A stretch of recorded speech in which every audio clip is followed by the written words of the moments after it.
Yes, good people. Welcome back to Chelsea Perspective. Welcome back to another edition of the Blue Morning Show, a special edition, in fact, the fans' opinion edition, where the link to the panel will be in the chat session. But the rule is that you must be on camera, except if I know you. But that's by the way. Today we will look at the West Ham versus Chelsea game. What happened? Why did we lose that game? What can we learn from that particular game? Because the plan is to be going through the games one by one each day. 8 games in total already. Then yeah, we'll have just a few days before the end of the international break. That will keep us busy. It makes for an interesting conversation. Beyond that, there are also other news items that we will address first before getting into before revisiting the match.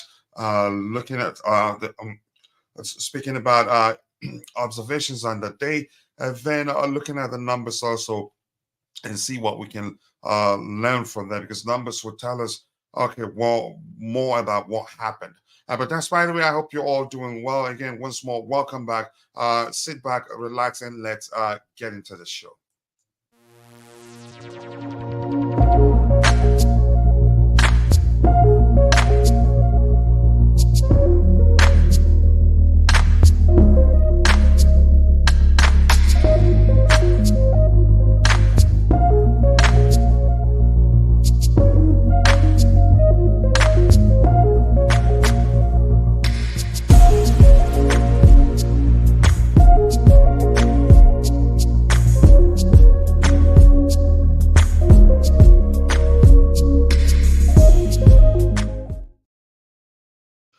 Once more, welcome back to Chelsea Perspective. Here, your voice matters. Here, we keep it interactive. Here, it's inclusive. It doesn't matter who you are. Doesn't matter what club you support. But if you're coming here and you're not a Chelsea fan, just bear at the back of your mind that it is a Chelsea dedicated fans, a dedicated channel. We will respect you as long as you keep it civil. You're entitled to your respective opinions. But that's by the way, so we will start addressing the items we have one by one. And once more, again, I want to take this opportunity to say happy belated birthday once more to my brother from the Matiba land, Tabejo. If you're listening, you know I love and respect you and appreciate you, brother. Much love to you. So yeah, let's start addressing the items we have one by one before we get into we revisit the match once more to try to figure out what happened, why did we lose that one. And then if it is one, if we get to a game that ended in a draw, we'll be asking the question, why did we draw that game? Why didn't we win? And the ones we won, we'll look at it and say, okay, try to learn why we won that one, whether we were lucky, whether, yeah, we won because we did enough to win. But that's by the way, let's start. The first item here, this says that no player has won a possession in the final third more than Conor Gallagher in the Premier League this season, 13 in total. That's a high.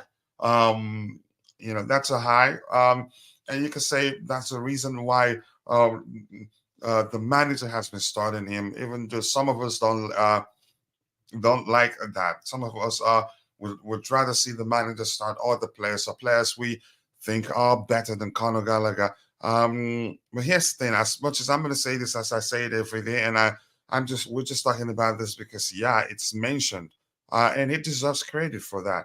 And if I were the manager, if no other player can give me that hard work, the sort of industry I get from him, and plus he does more than just win back the game.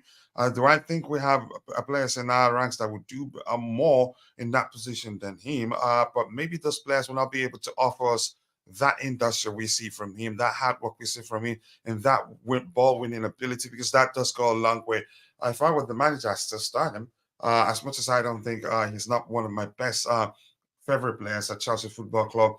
But that's by the way, keep dropping the likes on the stream because this is a fans' opinion version of the Blue Morning Show.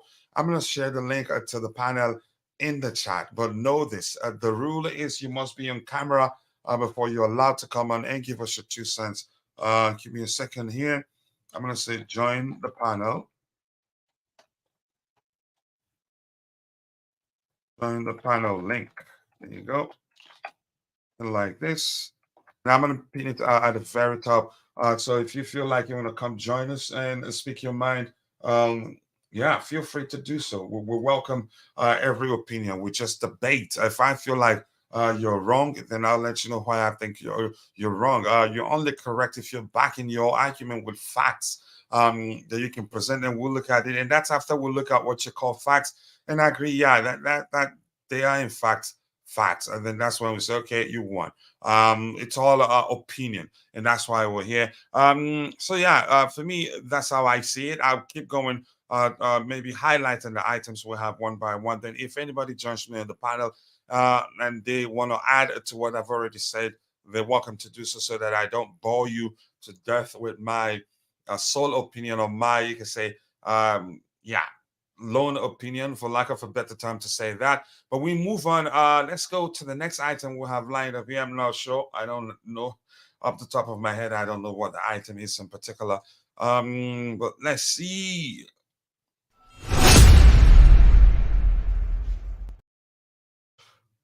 Yep. So this one here talks about Deivid Washington. It looks like he hasn't traveled for the international break. I don't know whether that gives him um, an advantage over the likes of Jackson who'll be traveling. I don't know him well enough to present a solid argument as to why I think he should be given an opportunity in the first team. But from what I've heard, also from Constantin Dante, that he's a good player and he's done well with the academy.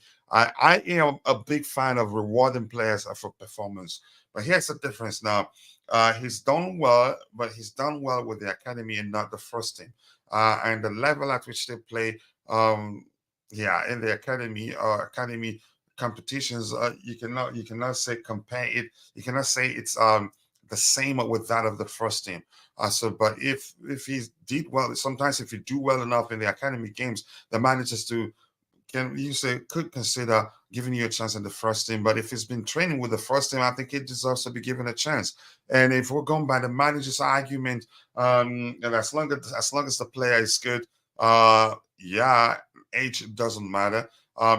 We beat some other teams that were interested in signing him to get him to Chelsea. So if that's the case, which means we at the time believed he's good, that he was good enough before we signed him. So we should give him an opportunity, given the fact that lots of these players we have within our ranks will be on international duty for their respective countries. But let's see what the manager does. He starts what players he believes will help us win a game. But so it's not up to me. Let's see what else we have here. We have the link to the panel is pinned to the very top. And yeah, except if you're an OG here and you want to join and you're um you're in the back at the back of the studio and message me via one of the social media platforms that we communicate with and let me know that's you really to confirm that because it's a risk in letting anybody that's not on camera come on. They've caused two of my fellow content creators big issues and led to their channels respective channels being shut down. It took a while before they were able to get it back.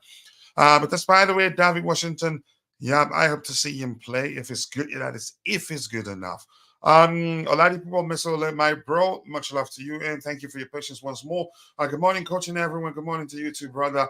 I appreciate you finding the time to join the show. I hope you're doing well. 11 likes already. You can say that's good. It's a good sign. Let's try and see if we can get it to 100 by the time the show ends. We've not been able to hit 100 likes since the end of the transfer window, but I believe we can do that. It gets boring, especially during the international break, and we're not a big account yet. We don't have that many followers who can help us do that magically, but we can.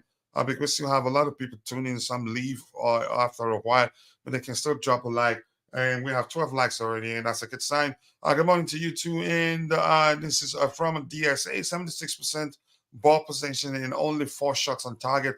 Okay, you're talking about the game already. We'll get to it in a bit. But let's address the items we have lined up here. And I want to hear you about this particular item. Conor Gallagher, you've seen the reason why the manager keeps selecting him. I know he's not the most technically gifted, but winning balls in the final third, which means we'll start defending from the opposition's area. And that's something every manager will value. in my opinion. And we talked about Deivid Washington. If you're in the chat, you have anything to say with regards to those two items, it'd be interesting to hear what you have to say. So I will move on to the next item, but my promise is this: if anybody joins the panel, and I may decide I could, decide to give them the microphone, and you say, let's hear them speak about the items we've addressed already, so that you can hear diversified opinions, not just mine. So we'll move on to the next item. Let's see what that.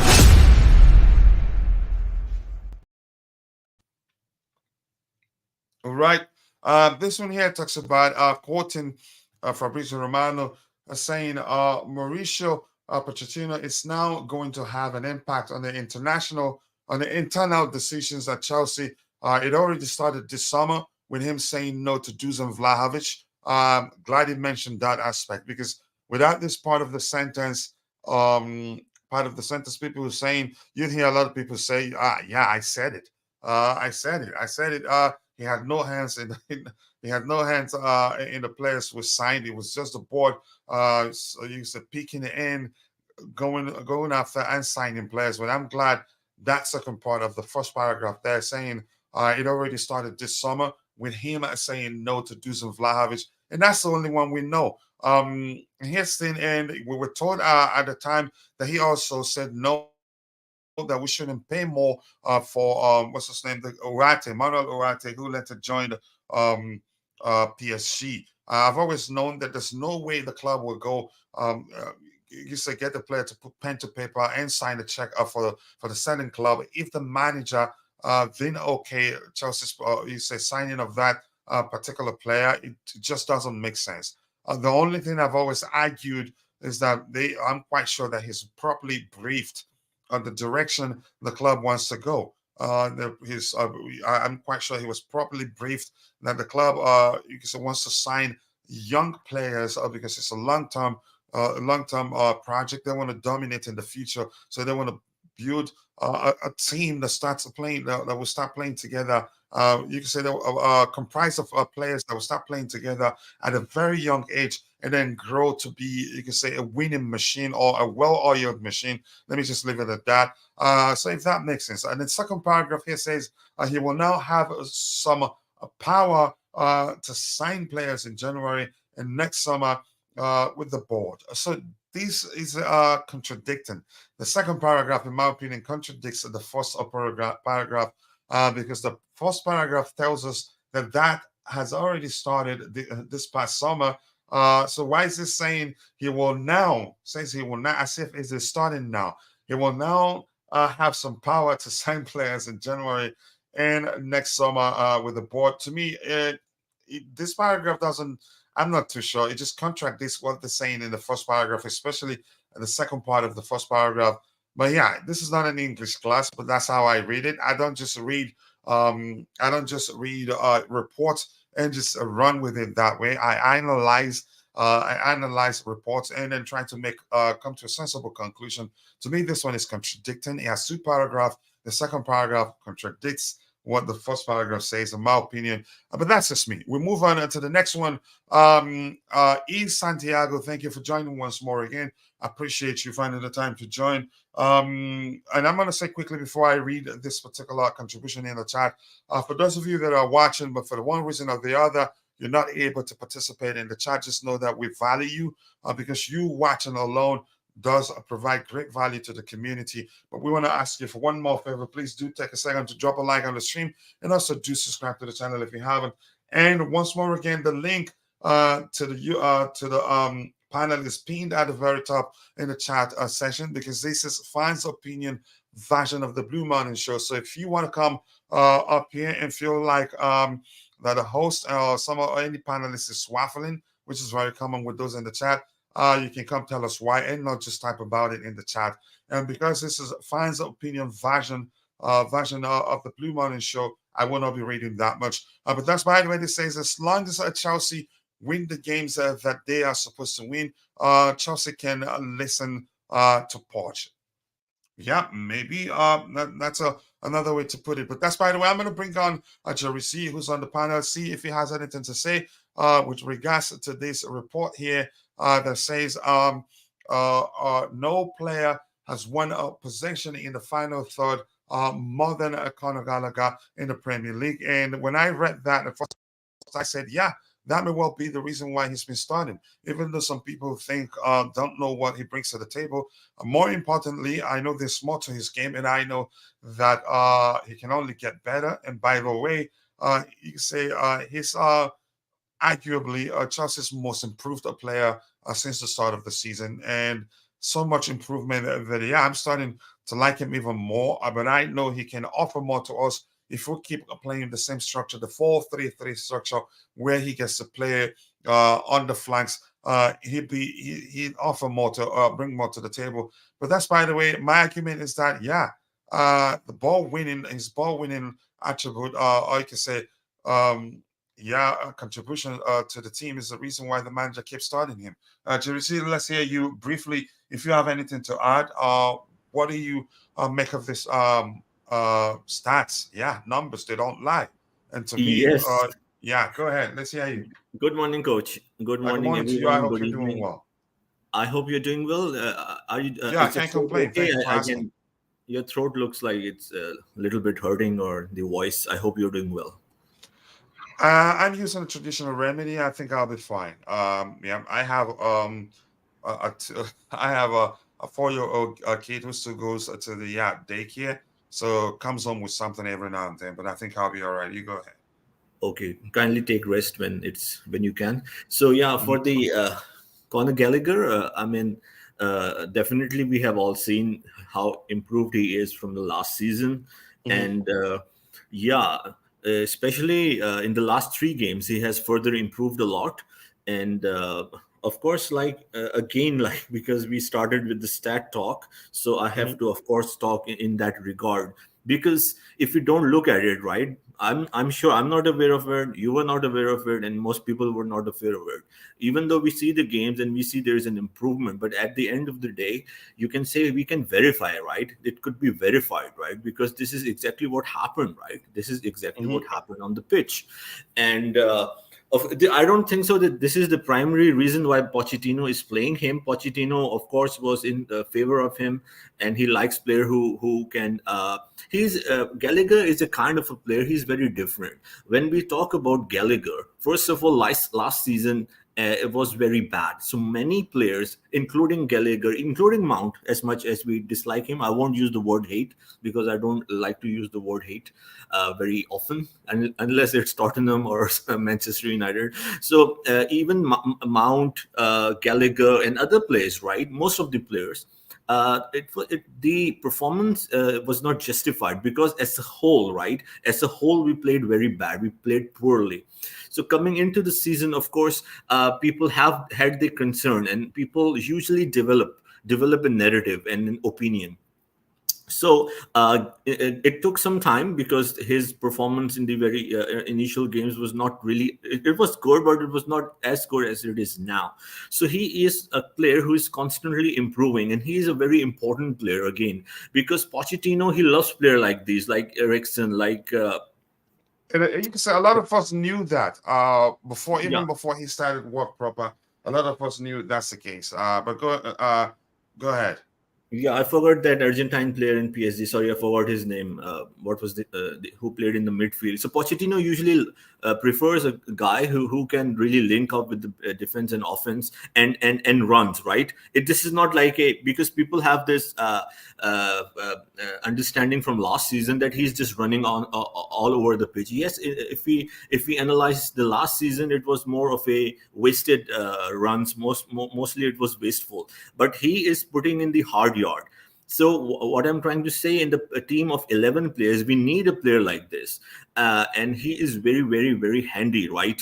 And as long as he keeps improving, it's all good for us. And personally, in my opinion, and the way I have seen the game, I'm very satisfied. And in fact, I'm very, I won't say surprised, because I expect the young players to develop under Pochettino. But it was pleasing. It was really good to see him improve this early in the season. And Mhm, of course, people do have their doubts for Gallagher, and this is something that I cannot change. But he has really improved. And then again, after looking at the games as a whole, and then when we see the stats later, not first, later, then it is verified. Then we can say, wow, his performance in all these areas is really enhanced. And I, for one, have a lot of faith in Conor Gallagher, and I see him personally. I see him to be with us on a long-term basis, and hopefully he'll sign a new contract. All right. Let's give the microphone back to us in the chat, and we'll come back to the panel again. Move on to the next item. Let's see if they have anything to add to that. My bro, my Australian bro, is in the house. Constantin Dantu. Maybe let me just go with Ngola Dantu. Much love to you, brother. I love you so much. I appreciate you. I cannot thank you enough for how much you support this channel. But you really know I don't like you. Chip Chilla, as always, he says, and Olawale Ogundira and my Niger, bro. Much love to you. I appreciate you finding the time to join us this morning. I think I haven't seen you in a while, but I always like to ask the question. I hope you're doing well because your family here. I'm in trouble. I did not make myself a copy, and this energy drink, there's nothing in it. Okay. And that's, by the way, Gallagher's decision in the final third is bad. He needs to improve that. Only a problem I have with him. And with time, I think he will improve. And the fact that he created a good chance for Raheem Sterling in the last game, that's an improvement too. He's been creating chances, and you can argue the truth remains. You can say, had we been clinical, he should have more than 2 assists right now. But that's, by the way, more importantly overall, we're all kind of agree, hate him or love him, he's improving, and he offers something that not everyone in the team can offer to the team. But let's see what else we have here. Yeah, again, we have an item lined up here. Pick up to you too, my bro, the coolest Charles, my bro from the Medieval land. Much love to you too. Hit the like button, people, and subscribe to the channel if you haven't. 16 likes. We've not been able to hit 100 likes since the end of the transfer window. The most we've done, I think, 83 or so. We should look to do better than that today. But go check out Taboho's YouTube channel. Click the 3 dots in his name. Click on go to channel. Go subscribe. Let's help him reach 1,000 as soon as possible. Today, I am here to fight with Dante. Oh, I want to see that. Interesting. I want to see that. No more Conor Gallagher slander. Here's the thing: Dante doesn't slander Conor Gallagher. I have to be honest. I think he only he speaks his mind. You can say his opinion on the player. But that's, by the way. Yeah, Olayemi, I can't be nice to see you, brother. I appreciate you joining my Niger, bro. And keep dropping the likes on the stream, and also do subscribe to the channel if you haven't. The likes to go along with good analysis and good topic this morning. Olayemi, I can be my Niger, bro. Much love to you. I appreciate you joining. If you are new, please subscribe. And first of all, hit the like button. Help us. And let's see if we can break that jinx. Usually after an international break, and especially usually after the transfer market, and also during the international break, it's difficult to get 100 likes. But let's see if we can make that happen today. 17 likes already. If you're new, please subscribe. Help the channel to reach 18K as soon as possible. We can do that. Much love to you. And that's my bro speaking in the chat. So let's move on. Before I do that, we'd like to alternate. I want to change something around quickly. Unfortunately, it's going to be slow because, I'm the studio engineer and I'm also the host. It's all good. We'll be all right. So let's move on to the next item we have lined up here. As soon we get to revisiting the West Ham game and talk about what really happened on the day.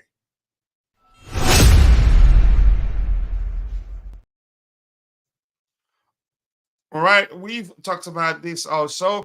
And the next item here, we've talked about this. To me, the first paragraph contradicts the second paragraph, or vice versa.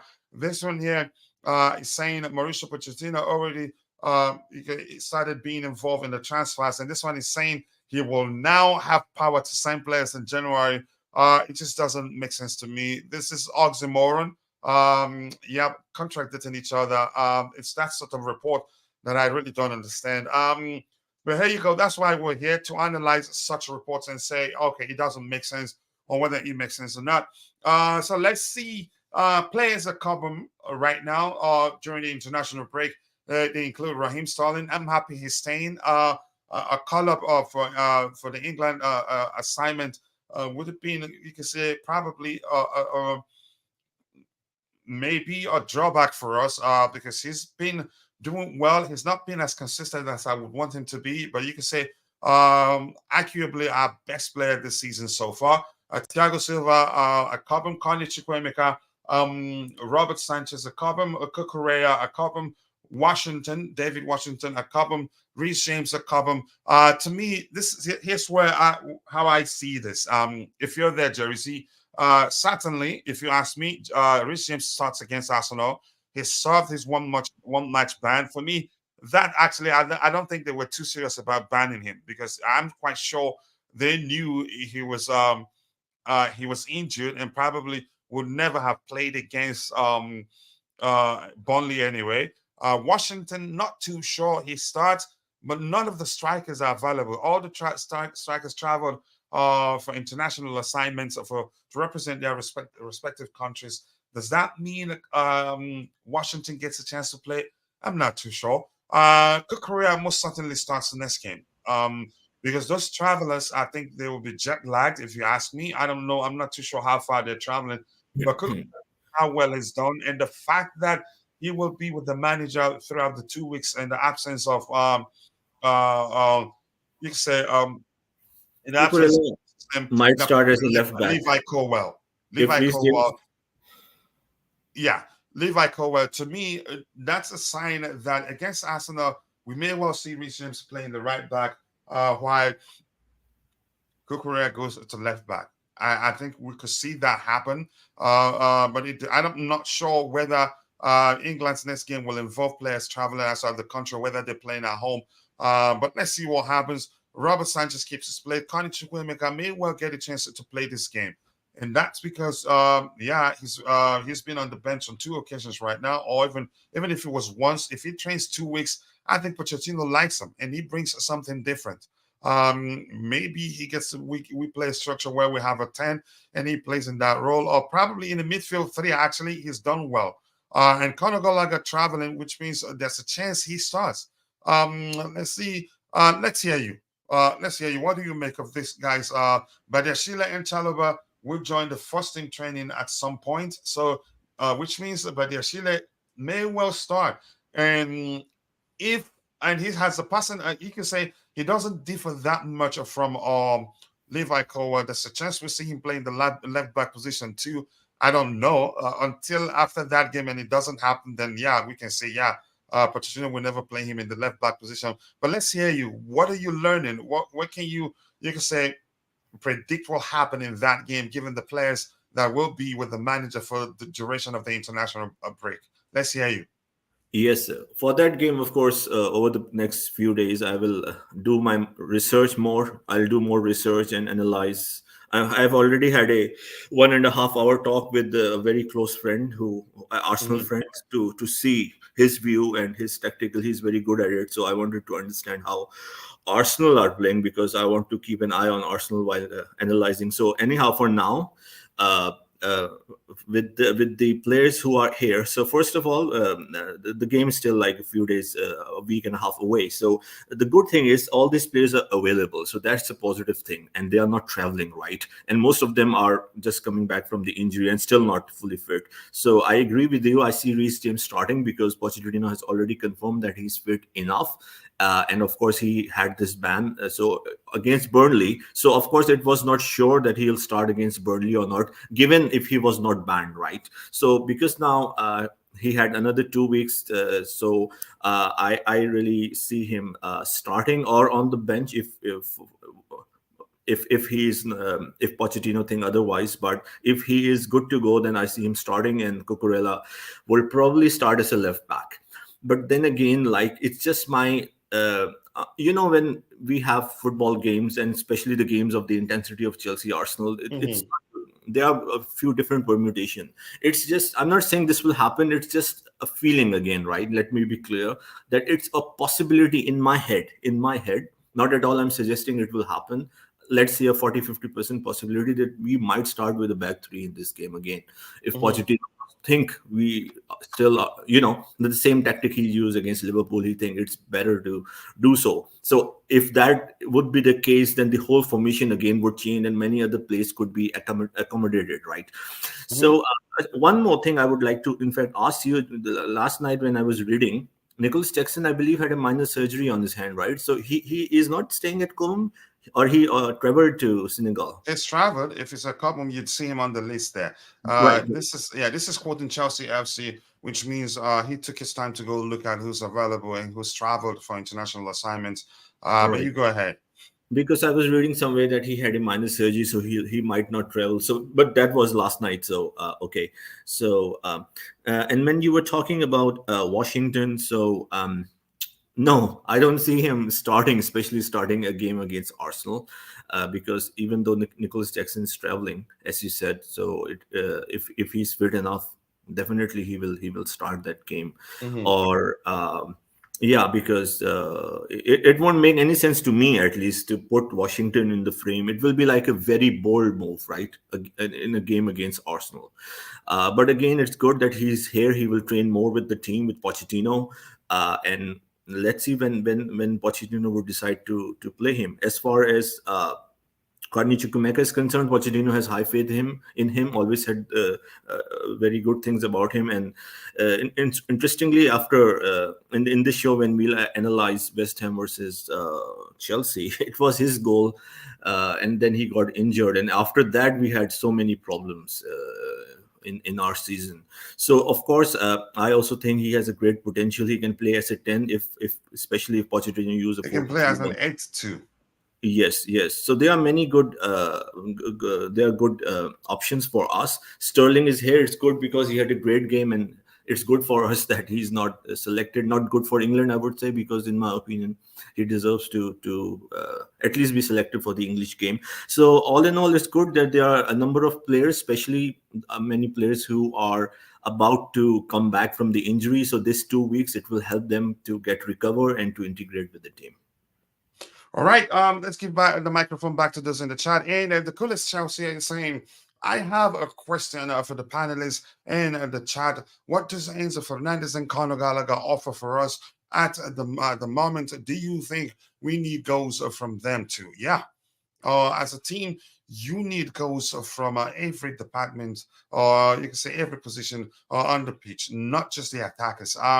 If you, I don't think it's usually difficult if the goals are not spread. If you only hope on your attackers to score goals, alone to score goals, when they don't score, you're in trouble. Every team that has won the title, you get goals from defenders, you get goals from midfielders, wingers. Not just we need goals from them, and I still think Enzo will come good. He's settled in terms of other aspect of his game, ball distribution, you can say controlling the tempo of the game and all that, being the orchestra. But he's found it difficult to score goals. He seems, you could say, he's in that aspect. You could say he's low on confidence, in my opinion. Even you see him shoot straight at the goalkeeper or overshoot it, or the ball is always rising and all that. But I think he will overcome that. Gallagher, he's been everywhere. If you deploy Gallagher consistently in a position where he gets a chance to arrive late in the box, he gets your goals. He has goals in him. He did that at Crystal Palace, and I think it will come. We're seeing improvement. It will be a gradual process. We do need goals from everywhere, not just the attackers. But usually, the primary thing that the fans usually do is ask questions of the attackers if we don't score goals. But I think the goals will come, in my opinion. Keep dropping the likes on the stream, people. The likes do go a long way. We have 20 likes. Let's try and get it to 100 likes as soon as possible. Let's see. We have here. Who is Chelsea Dodgers? What credentials, coach? Chelsea Dodgers himself. Let me show you something. He's quoting Fabrizio Romano. He's not saying this is his report. He's more of an aggregator. He aggregates. Gets the news out. He does the research for the fans, then brings everything together, presenting to them. Sometimes paraphrasing, sometimes you see direct quotes and all that. So yeah, it's not him. I always ask the question of who he's quoting. But yeah, thank you for asking that question there too. Then we have Constantine Dante saying that brother, my brother there from Australia, much love, brother. He says yes. Especially Enzo needs to score on many occasions. Really poor from a quality player like him, and that's true. But I think it will come because he scored goals for River Plate, scored goals for Benfica, but he hasn't done that at Chelsea. So I'm just hopeful that that will happen soon. Let's see what else we have here. Reece James needs to start against Arsenal. I think he will. He has 2 weeks to be ready for that game because he can offer more in terms of a chance creation, and I think it will make sense to play Kukurea in the left back position. Just having a conversation there. The problem is with Reese is that Poch has said he doesn't want his fullbacks to go forward much. Then you see him defend, but Gusto he ventured forward whenever he was on the pitch. Kukurea did. I agree. Even Malo doesn't do much again. He was brilliant. I think we're getting a feedback from somebody. Please, I'm gonna just mute when you're ready to speak. You can unmute yourself. Quick question: is Reece James playing against us? Will he play in the Arsenal match? I think he will. Most definitely. He's been fit for a while now. Big up to you too, Jerry C. Jesse, I hope you're doing well. Thank you for joining. Anything else to address here? Hit the like button, people, and also do subscribe to the channel if you haven't. Big up to you too, Joseph. Ohio, nice to see you, bro. I hope you're doing well. And Vic says, what do Enzo and Gallagher offer? What a question. How about you watch and compare stats and data? I mean, he has every right to ask that question, and he makes the show interesting. And I've answered the question to the best of my ability. Enzo, ball distribution, control the tempo of the game, and all that. Create chances. Conor Gallagher to create chances, win the ball for us, and a lot more. But I've said the most to, and I'm certain that you can say he brings to the team his energy too. Three things. Let's see. Gallagher has the highest tackle and ball recoveries. In the league, actually, he's one of the top. So we know we've talked about that. You need a brain test. Don't go to that extent. A big up to you too. I hope you're doing well. Yeah, we're ready. Okay, you're saying 5-0 incoming. Let's see that happen. But more importantly, Goddess 88, thank you for joining the show. We'll find out soon who wins. And if you don't mind, just drop a like on the stream too. You're welcome to this you can say contribute here, be part of the conversation. Just keep it civil. You can banter. Just please don't take anything personal. Maybe we should just allow Enzo wear Argentina the Argentina shirt since he scores goals for them. Something maybe that can help. Something that will, you can say, push that button that we're getting to start scoring goals for Chelsea. I think the goals will come for him. He's done everything, every other thing right except score goals for us. Okay. Let's see. Vic, the coolest chest is begging you to stop cooking him. That's by the way, we have to move on as soon as possible. Keep dropping the likes on the stream. Bamfordinho, Mark Cordoza, so to speak. Thank you for joining the panel. You've heard everything we've talked about so far. It's going to be a short show today. We'd like to be as brief as possible because, yeah, we have to, more importantly, revisit the West Ham, the loss against West Ham, see what we can learn from that game, what went wrong, because it's a game that a lot of people are still arguing that we should have won that game. We created enough good chances to win that game, but we didn't. And by the way, look at the items we've discussed here. Conor Gallagher being one of the, you can say, top ball winners in the league overall. We talked about Deivid Washington, whether he'd get a chance since he'd be with the manager for the duration of the international break. We talked about this. I think this is useless, really. No need wasting our time on that one. And then we talked about players like Copham, whether that will wield a decision on the manager's selection for the game against Arsenal. According to Chukwemeka, we think we'll start Thiago Silva most definitely. Starling most definitely.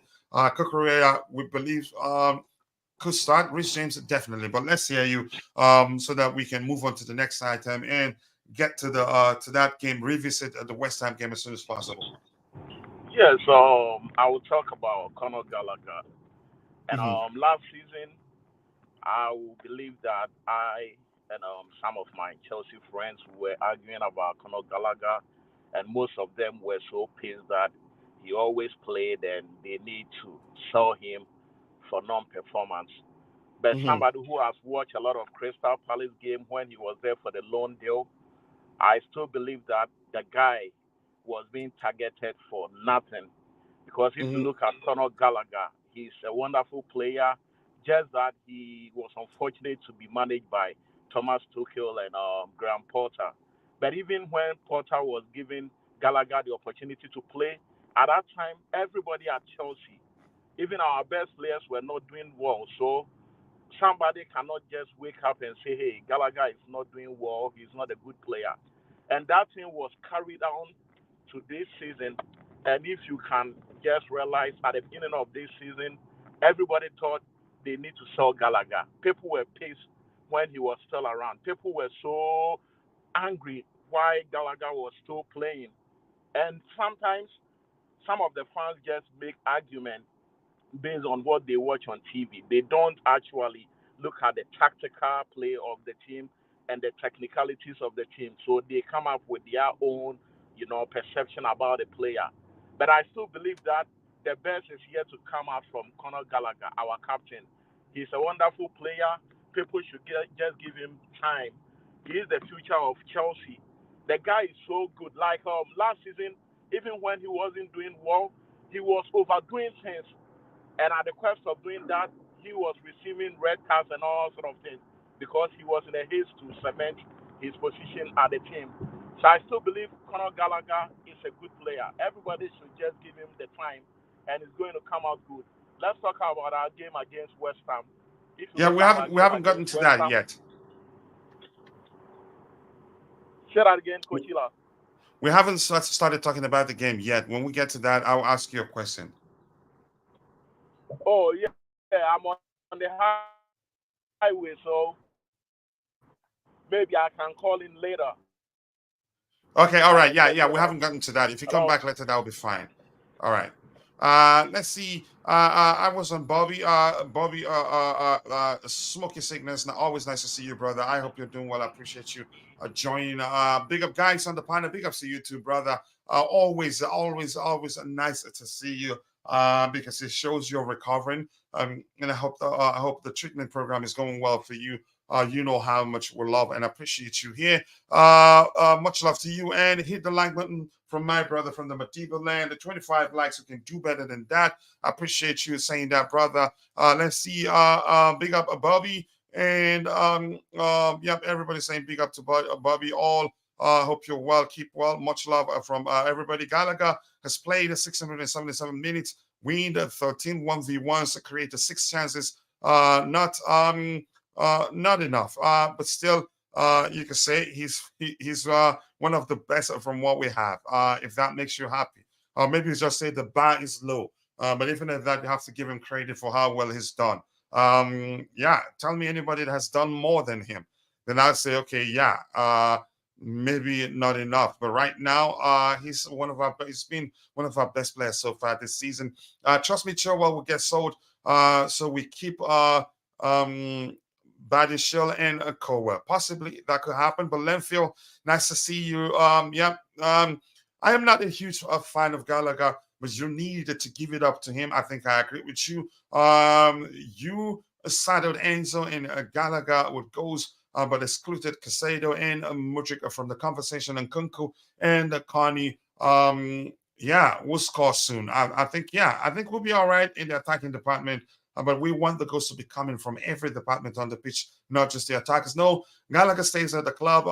Again, planning to give him a new contract. Yep, they're looking into that. He has to accept that before he stays. But I think he'd be cautious too. I don't think he'd just put pen to paper and sign whatever contract offer that's presented to Which him. I think I just think he will. shortly he will talk to Pochettino if the Yeah. if that moment will come. The way I have seen it, the relationship between these two, Poch and Gallagher, is really close. It's clear, and I think they will have a conversation, and definitely he would need to make sure that he has a future with Chelsea. He will regularly play, and it will all depends with his conversation with Poch. So, but Mhm. apparently right now we can see that Pochettino is very high. He has all the back. Gallagher has all the backing of Poch. So the signs are that he will stay. But let's see what happens.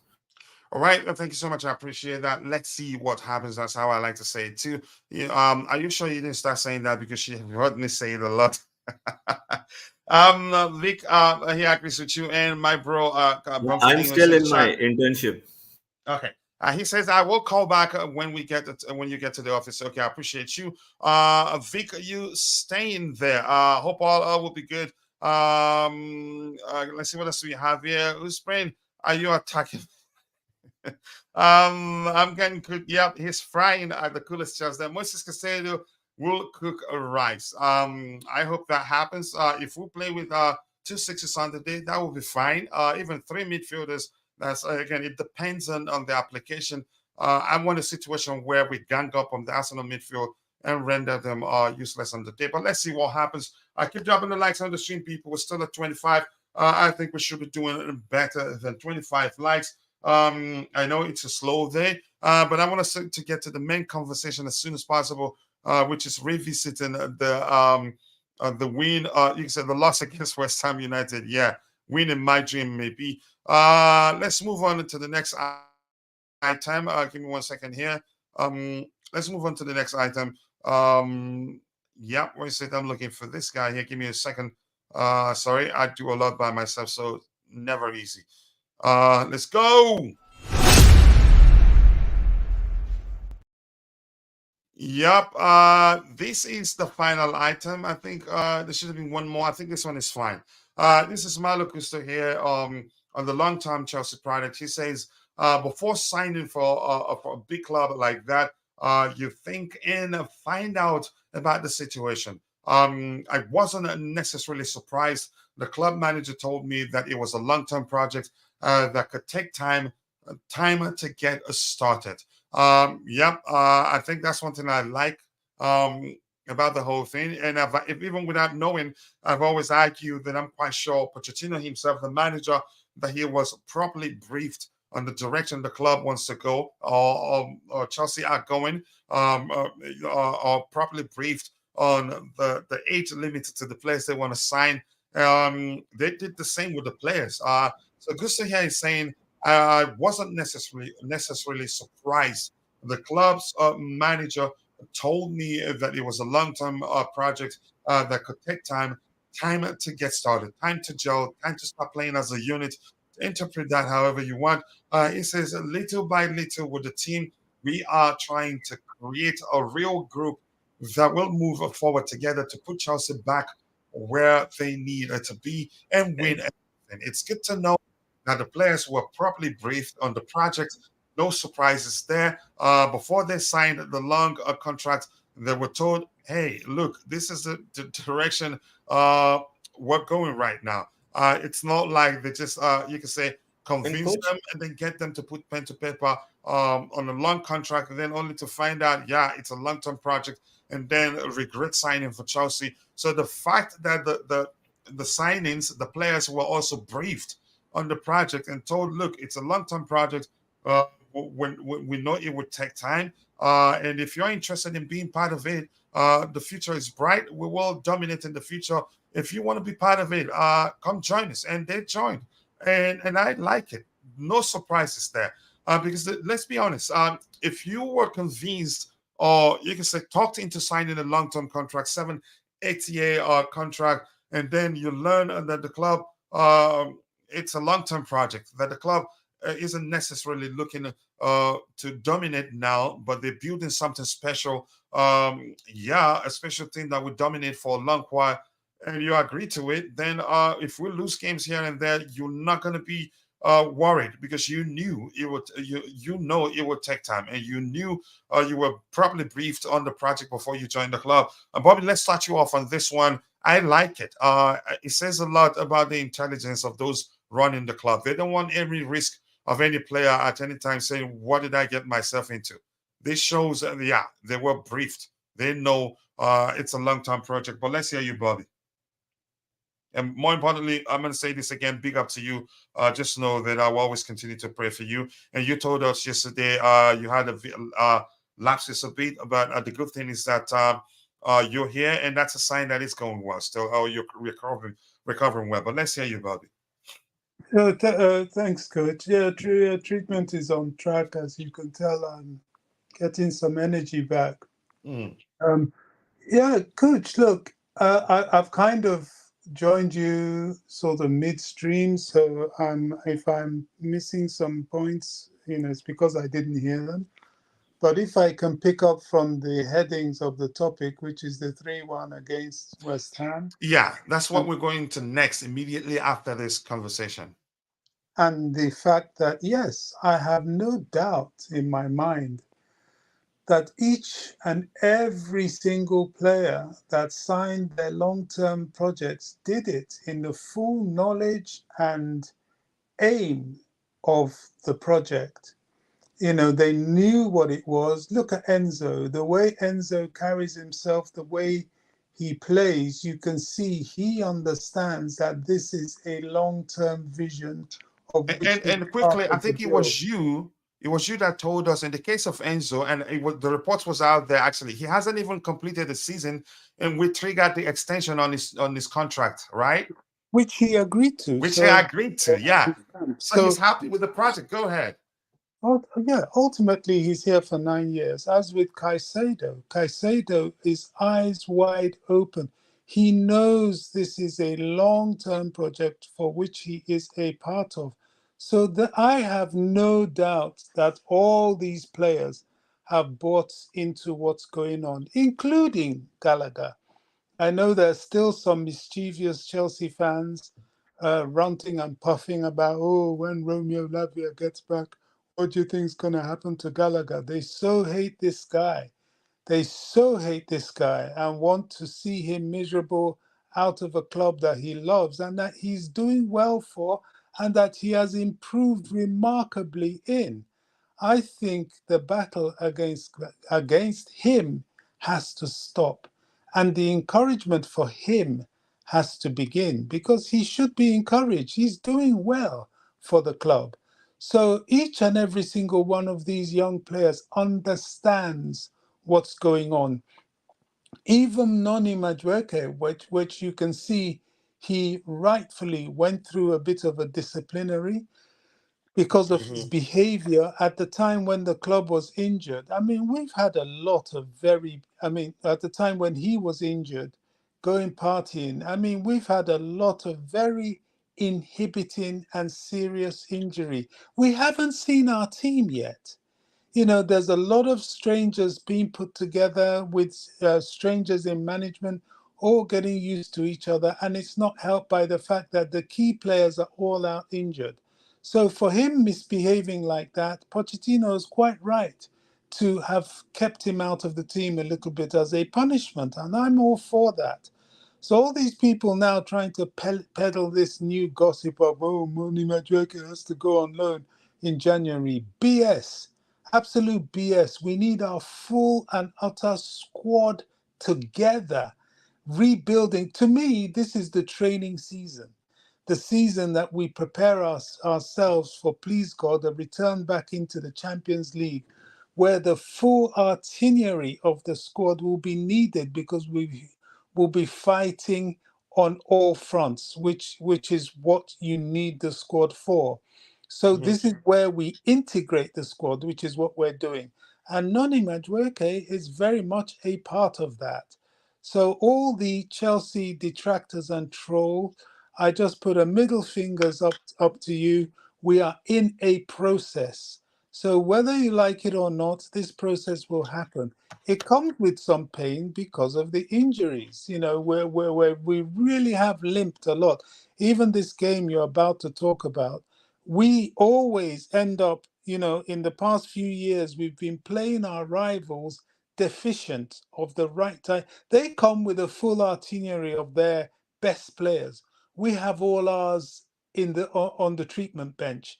We always face them. Arsenal, the same thing. Every time we play Arsenal, we are littered with injuries and they're littered with fitness.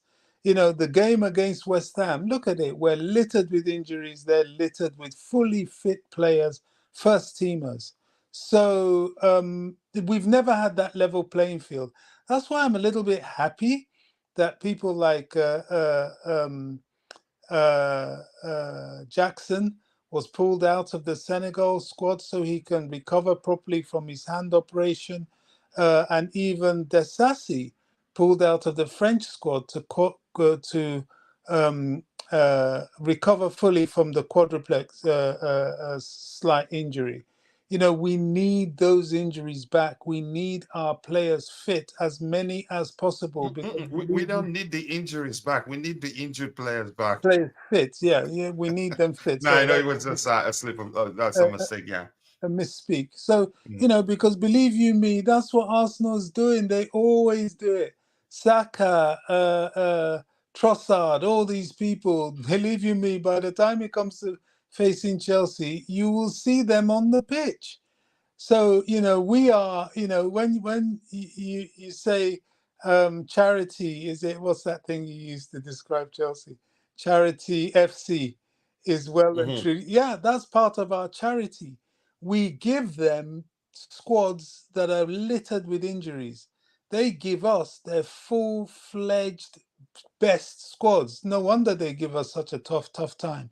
If we Mhm. ever have a level playing field going to play these teams, I really wonder if these results will be quite what they've turned out to be in the past 3 years. No, they won't, because I think we're better than all of them. It's just that we've never had the opportunity to show it. Our best goal scorer, supposedly, look at that. We won't see him till January. Mhm. So goodness knows if we'll see Reece James either. So those are massive blows.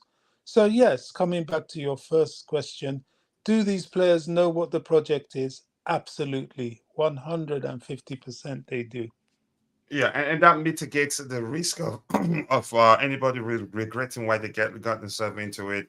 You can say reduces the risk of that. Constantine Dancer states that the coach needs to play players to their strength and a position and position correctly. The balance is crucial. I agree with you. Look at Gallagher now in a new structure. You can say he's been one of our best players, especially on a young team. The coach is more important. Here's the thing. I'm going to say that again. I think that brings to mind something I always say. Playing young players, 19, 20, 22, even to 24, out of position. There are players, you can say, it is rare that you see a young player that can easily adapt to multiple positions and still be good at executing any of them. That is very common in older players, but for young players, if you keep playing them in multiple positions here and there and not play them consistently in a particular position, they get confused. That has happened to Inter and Purdue. I think we have a few Uh, players it has happened to. But if you that's play true. a young player consistently in a particular position, they become an expert at that. And when they master that, then you can actually, if need be, if you don't have alternatives, if need be, that you have to improvise, play them in a position that's about similar. You can say similar to the position they've mastered, then they'll be able to execute it. But if you play them again too long in that one, then you can say going back to the position they've mastered before, they will not be as good as they were at executing that Can I just particular role. So young players, it's important that you play them consistently because they're still learning. And when somebody is still learning, if you switch from subject to subject, you confuse them. In my opinion, can I just interject, please, yeah. Coach, on this particular matter? Mhm, I hear you, and I think you're more than correct. However, this is the thing with Chelsea, and why I say we haven't seen Chelsea yet. mhm, Our injuries has forced it that a lot of our young players are played out of position. They're covering up. Look at Cole Palmer. We all know his best position is like that sort of 8-ish, 10-ish, right wingish, left wingish sort of player. He and Carney Chukwemeka, this is them. This is what they're going to give the team. Now, only mhm, recently have we started seeing Cole Palmer able to play that, because when he first came in, because of injuries, I think there was a bit of a knock to Modric at that time, and Noni wasn't around, so he kind of had to make himself flexible. Same with Enzo. A lot of the time, he's been patching up as a six. He's a bit more of a floater, but it's only now that we've got the expert in Caicedo in there, who himself is only beginning to get used to the team, get into his stride. It's going to take him time. That we're beginning to see Enzo go where Enzo should be. So bit by bit, when the injuries come back to fitness, we will then see our youngsters playing. Well, the whole team is youngsters, if you know what I mean. But you'll then see players playing consistently where they should. I think it makes sense. You wanted to add to that briefly, if you're there, Jerry C, before I continue. No, I was about to say the exact same thing that Bobby said. I really appreciate it. So when our one of the audience pointed out the young players playing out of position, so I was just about to say that people are very quick to judge in many things. They need to understand the whole picture and why Pochettino is playing. Maybe we can say one or two. At times he should have done this or that, but generally as a whole, he is kind of forced to play many players out of position because of a dozen injuries we have, right? So so that is what I was trying to say, which Bobby already explained so brilliantly. Yeah, thank you so much. And then the God of Frogs is in the house. A big up to you. I hope you're doing well. I appreciate you joining. Anything else? Let's see. Yeah, we are. Dante, just go away. Respect my captain. Respect to him. He's done well. I agree with Bobby. That's what makes me feel a bit of foul mood about the way some people i.e. comparing other players to Gallagher, who is he is outperforming. Let's see, some people a lot online are unwilling to change their mind, and that's anybody's case. But for me, I give credit where it's due. I need to print Gallagher on my new Chelsea shirt. I think you need to. I'm not getting any name on my top. Things can change. Things can change quickly. That's very funny, God for us. I like that one. Big up to you too, True Blue Clay. I appreciate you joining the panel and chat up the chows. Yep, keep the blue flag flying high. I appreciate you joining there. Let's see what there's people having conversation there. Hit the like button, people. 29 likes. We should be doing better than that. Come on, let's make it happen. Nkunku, James, maybe Connie aside, who among the injured would have made it into our playing 11? Surely we had a good enough team to win the games. We actually lost. Nkunku, James, maybe Connie. Connie is not a maybe. The two games he played, even the one he got injured, which is the one we will revisit today. He was one of our best players on the day against Liverpool. He didn't start well, but he grew into the game and showed his ability to actually. Here's the thing: you could argue he's actually the only player in this team. Him and Cole Palmer are the two players that will actually fulfill the Enzo role in the absence of Enzo, because their ability to read the game and know, okay, it's crowded here. Let's move the ball to the other side. He's able to do that. Cole Palmer is able to do that. Enzo Fernandez is able to do that. I know what's his name? Casado is able to do that too. Maybe Latvia, I need to see more. But those players play further forward and they're able to see, okay, it's crowded here. Let's switch it up and try and make the move from the other angle. Kani Chukwemeka, yeah, he can start. And who again did you mention? Badia Sheila, did you forget that? Did you forget that Chaloba also can start? Yeah, so we have lots of starters out injured, but the good thing is that they're all coming back now, and hopefully it lasts. And yeah, I agree. Injury is one of the reasons why the injuries we have. Some of the you can say adds to the reasons why the manager have played some players out of position. Keep dropping the likes on the stream. 29 likes, people. Yeah, that's shameful. Really, we should be doing better than that. We even had 40 plus people watching at one time. So why do we have only 29 likes? I think it's down to Poch taking his time to get to know and trust the players we have. I think that's a solid argument too. So let's move on now. This is why we're here. This game, quickly, just a brief overview on what happened on the day. They scored in the 7th minute, and then we equalized in the 28th minute. Carney Chukwemeka, and then 53rd minute they scored this the second one to make it 2-1. And Paquita, that converted the penalty. You can say, shaky, you can say sloppy moment from Casado, and a well taken penalty. But the goals, you can say the outcome of the game doesn't tell the whole story. You can say that a game we could have won easily, given how many chances were created. But we will not start that. Look, we will look at the numbers later on because it will, you can say, either justify what we say or maybe contradict what we say. But Bobby, let's start from you. You joined late now. Let's hear you.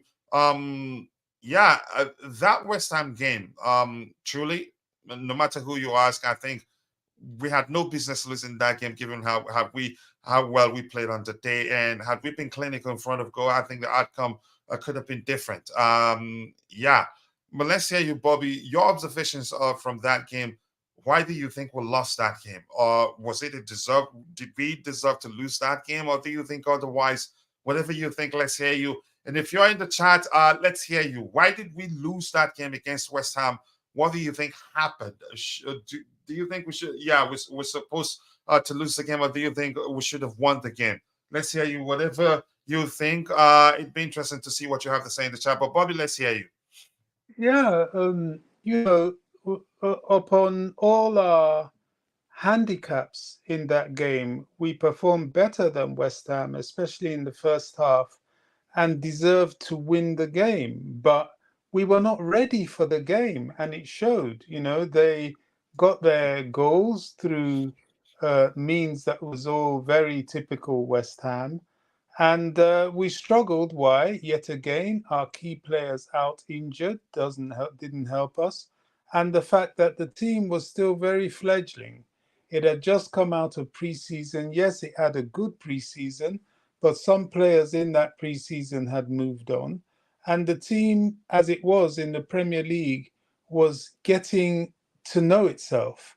It had just played Liverpool and did very, very well, and then lost the captain. And then had the vice captain completely out of form. So there were many factors that contributed to that, and it was a poor game, certainly in the second half, from Sterling, who's one of our key senior players. So there were many factors that contributed to that. Yes, we shouldn't have lost.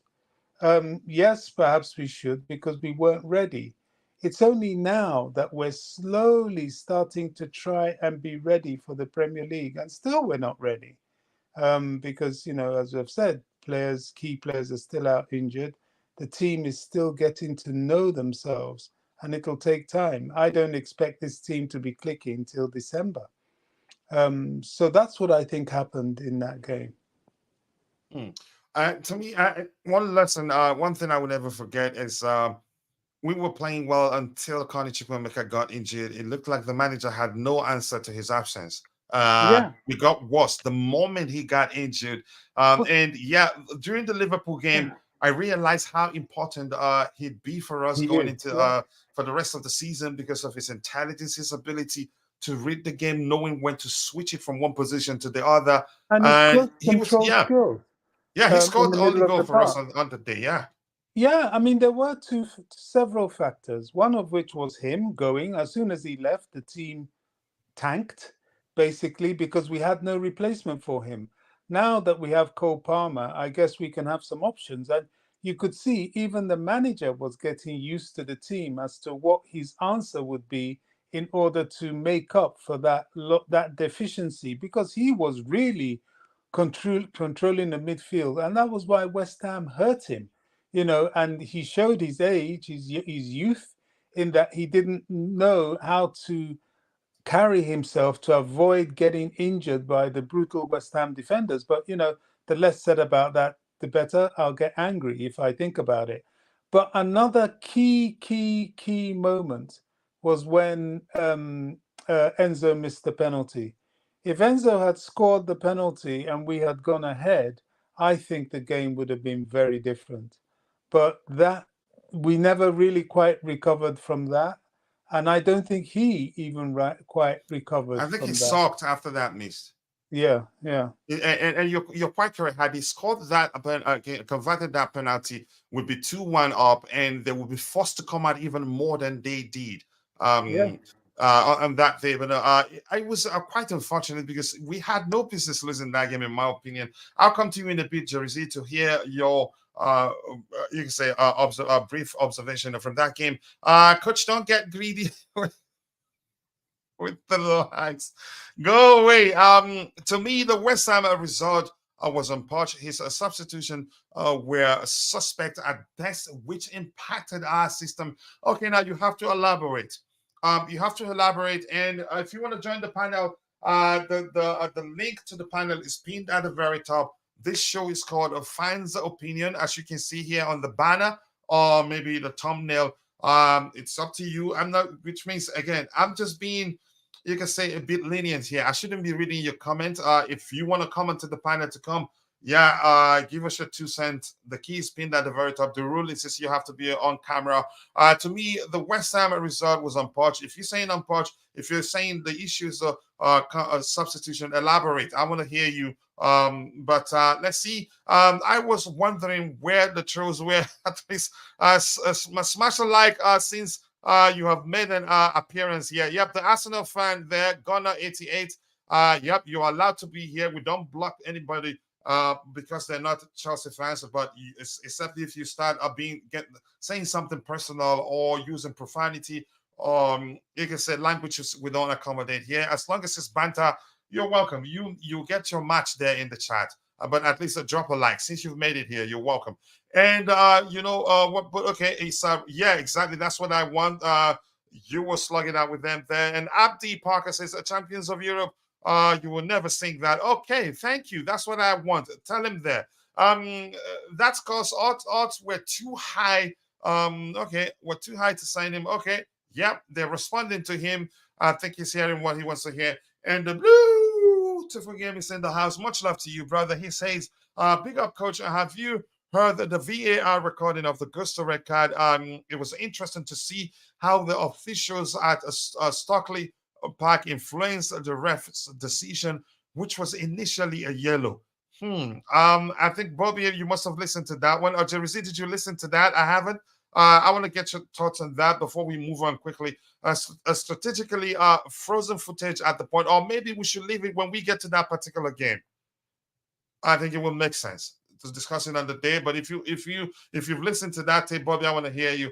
Strategically, frozen footage at the point of impact is going to appear more dramatic than it would when it would in real life. And had he watched it, again, watched it fully, he'd see that he got the ball, but inadvertently, got the man too, and it wasn't deliberate. It wasn't like he went into that challenge with the intent to hurt that player. So that's why I don't understand. You can say referees are looking at a frozen picture on the screen to make a decision. It doesn't make sense because you have to check whether there's an intent there. I get it's a danger tackle, will always be a danger tackle, but in some cases you have to consider whether it was accidental. In my opinion, let's see what else we have here. I'd rather we never tell him that. Big up to you too, Chelsea, all the way. I appreciate you joining.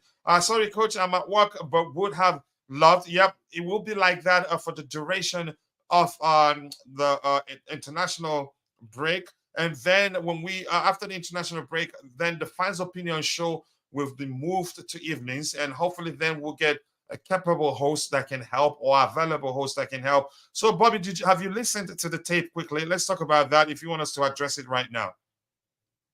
Are you talking about the Liverpool situation or No, the the tape, Gusto? Chelsea's own. He says, have you heard the VAR recording of the Gusto red card? If you haven't, we can leave it and talk about it maybe when we get to that particular game, because we're taking the games one by one. I've not heard it, but I've definitely seen it. And I think I've heard little bits that were outside of any tape that I believe you're talking about now.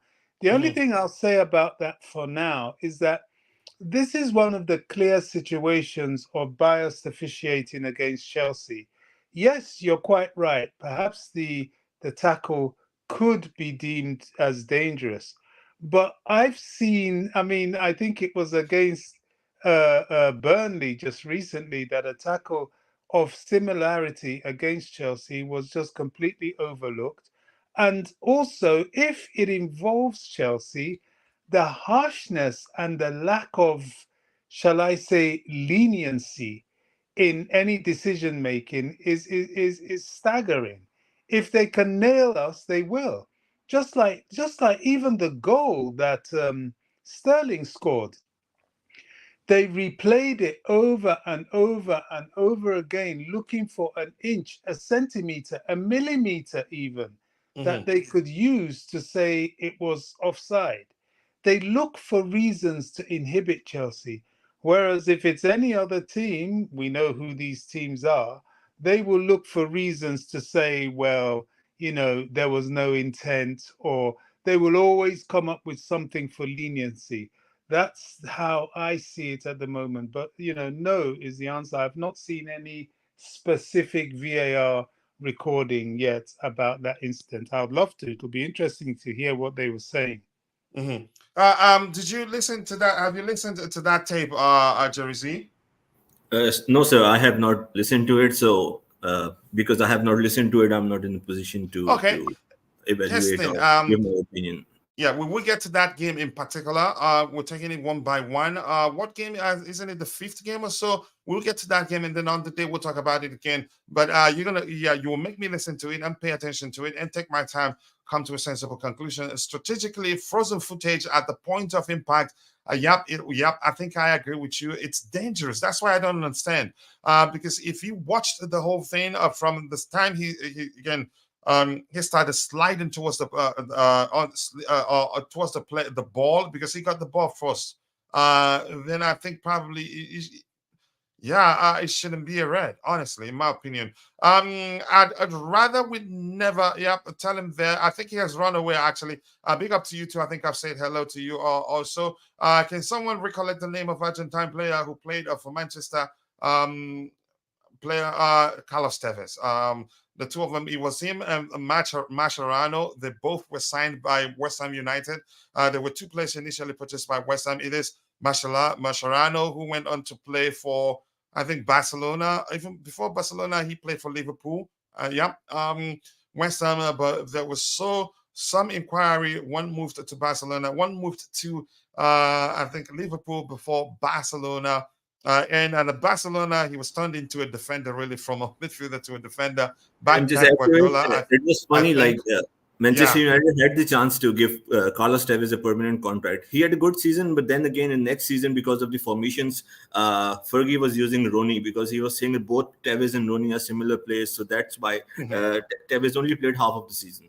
And fans really loved Tevez of Manchester United. So they were I singing think Fergie, I think Fergie. another aspect could be another way to see it. I think what I heard then, Faxon didn't really like his behavior because he can be very stubborn. Yes, so I'm just Yeah. concluding. The fans were used to saying, I remember the last 2 3 months, Fergie signed him up. Anyhow, he went to City, and we all know he became a legend, and he performed very well over there.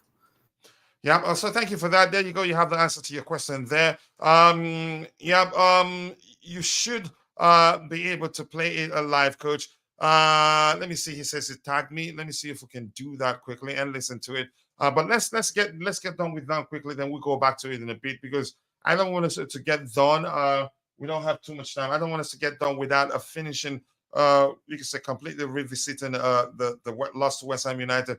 Mike Dean, who said he was protecting his mate, resulting in bad decisions, but was still brought in on national TV to talk about refereeing decisions. This says a lot. What a corrupt system. We'll go back to that in a bit. The Aston Villa game, I don't know whether it's the fifth game, but we get to that particular game. Yeah, I've seen you tagging me. So if he has audio, I will come back. We'll come back to it in a few minutes. Trust me. We're not going to get done without that. But let's get done with this game in particular. Not to alienate those who were here to listen. Okay, if you're in the chat, let's hear you. We'll go back to that in a bit to the Malo Gusto card, but we'll still maybe talk about it when we get to that particular game. So Jerry C, let's hear you. I don't know if you've spoken about this game. To me, we had no business losing this game. Yep. The injury to Carney Chukwemeka on the day didn't help. The manager had no answer to his absence. If we're being honest, and the penalty miss didn't help. But if you're in the chat, let's try and get through this one quickly. We'll Sorry. look at the numbers also. Then we go from this one to that that my bro, that I hate to love has shared to me. But I'm just joking anyway. He knows I love him so much. And I respect him and I appreciate him as a brother. Good advice from him on how the channel can move forward, and especially he wants us to start streaming as much as we can on Soccer Perspective. But let's hear you, Jersey. What happened? Why didn't we win this game? Why did we lose this game? What could Yes, the sir. manager have done differently when Connie Chukwemeka got injured? Let's hear you.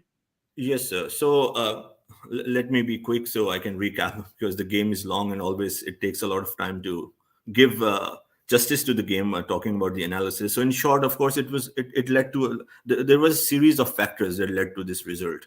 As Bobby already explained well, with a good preseason and a very good game, in my opinion, against Liverpool, you can say the bad luck started creeping in with the injuries. We lost our captain Reece James after the Liverpool game, so it was one of the variables, one of the factors. Anyhow, so in this game there were some key moments. First goal that West Ham scored, Conor Gallagher completely left the striker unmarked. So it But was I think he did his best. It was a mismatch.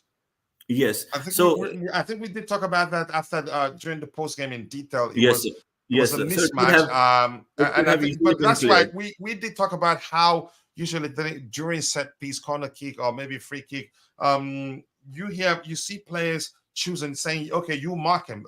That's according to their heights.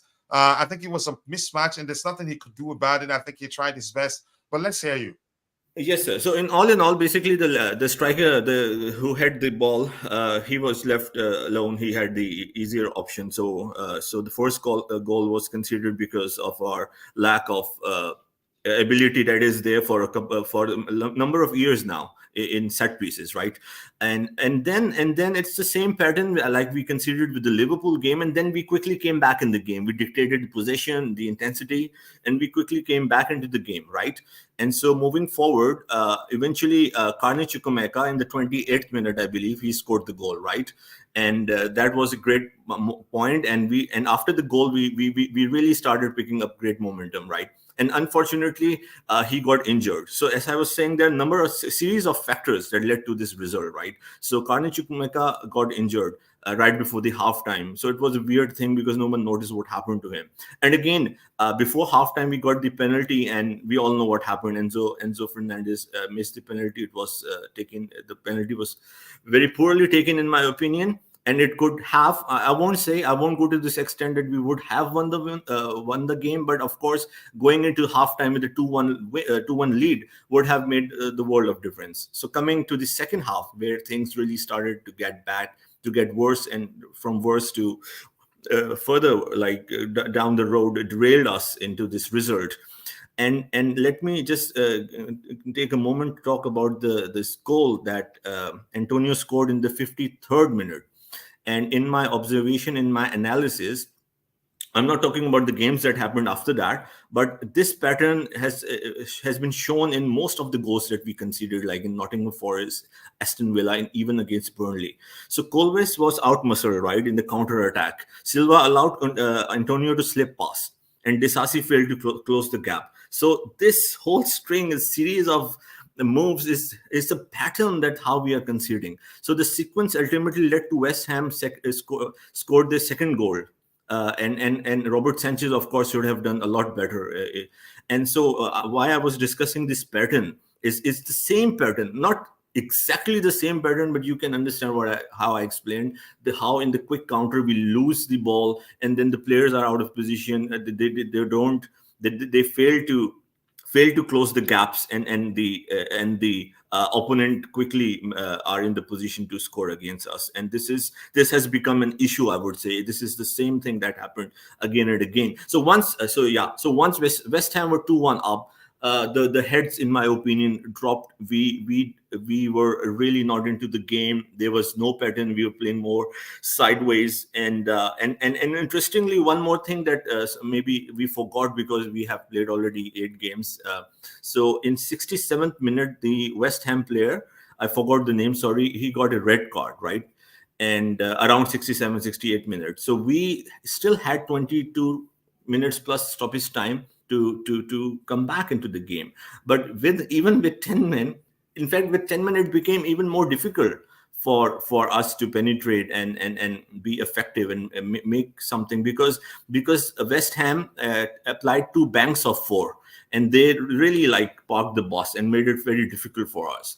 And last thing I would like to add, and again, it's not a criticism, but then it was the debut of Moises Caicedo in the second half. And unfortunately, he had a debut which should be forgotten, right? A very lackluster debut. I won't, because it was a debut, right? So I won't go hard on him. But of course, it was very average, and he conceded a penalty I think that was eventually. his first appearance. Yeah. Was So it? then, so all in all, this is how I analyze the game, and I won't really blame Pochettino to the extent, because in my analysis, you can see a lot of things that went bad or didn't work for us, and how we felt short. Of course, Poch could have done this and that. It's so easy to say, but I won't blame Poch in this game, in the games against West Ham. Yeah, yes. Then let's look at the bench on the day after Connie Chukwuemeka got injured. What players did he have on the bench on the day? We had Mihailo Mudryk on the bench. Let me see that again. Substitutes.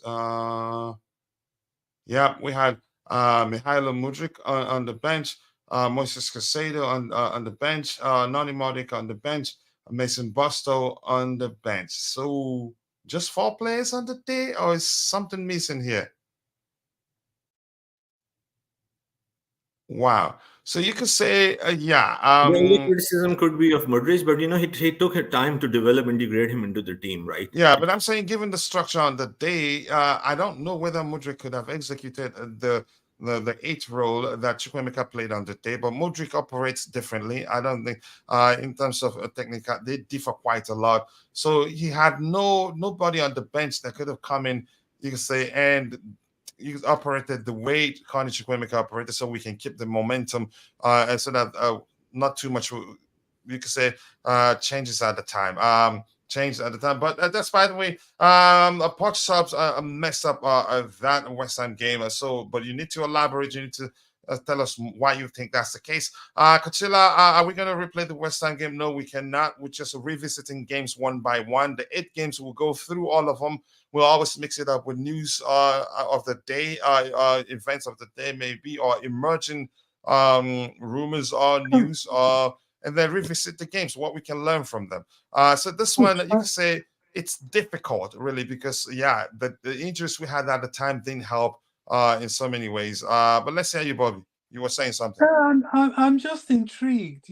We get, I mean, not everybody clearly, but we have a large number.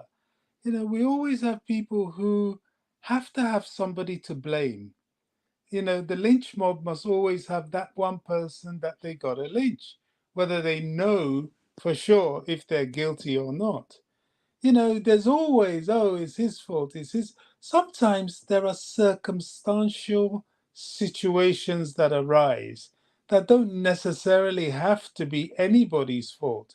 It's just something that has come about as in the process of our teething problems within the new squad we're building. I think it's slightly unfair to be blaming Poch, even for the West Ham game, even for some of the substitutions he may have done that I didn't quite agree with. I think the deplenished nature of the squad influenced that and forced his hand. And he works with these players. You don't know who he knows firsthand who's on form, who isn't. Now, that doesn't mean to say he can't and hasn't been making a few errors here and there. But I think errors will happen because he's getting used to his squad now himself. And as I've said, the circumstances of injuries have not helped him. Yeah, it didn't help. In that game in particular, we've looked at the bench. Except if something changed here, he didn't have much. You could say now it's understandable why he didn't have the answer to the absence of Connie Chukwuemeka after he got injured, and things went downhill. Then maybe the question would be why didn't he switch it to, or you could say, a more accommodating structure? I don't know, and maybe okay, let's see if he had enough players on the day to play with the 4-2-3-1 structure. Colwell has played him in the left back position. Could have played. We had Chilwell also. I think switching to a 4-2-3-1 on the day. I don't remember whether he did. I haven't watched He the as game the again. coach, Yeah. he as the coach needs to have the confidence in the players that they can make these switches that people are demanding. He doesn't know that yet. He's still getting used to his players. This is what I'm saying. This is why he started with the more or less back five system, although Poch always metamorphs into a back three, very much like Tuchel did, but he started with that because from those he knows, like your Thiago Silvas of this world and so on, and he sort of knows Levi Colwell. He can do things that he knows they can do. But for these wholesale tactical changes that people are demanding of him, he may not feel that confidence yet in his knowledge of all the players to be able to shift them around like that. And I Mhm. think it's more to do with that than him not wanting to make those tactical switches at that time. Now he's getting better with his knowledge, with his better knowledge of his team. All right, let's give those in the chat the microphone. I'm not sure. I wasn't paying attention really. It's hypnotizing me. Okay.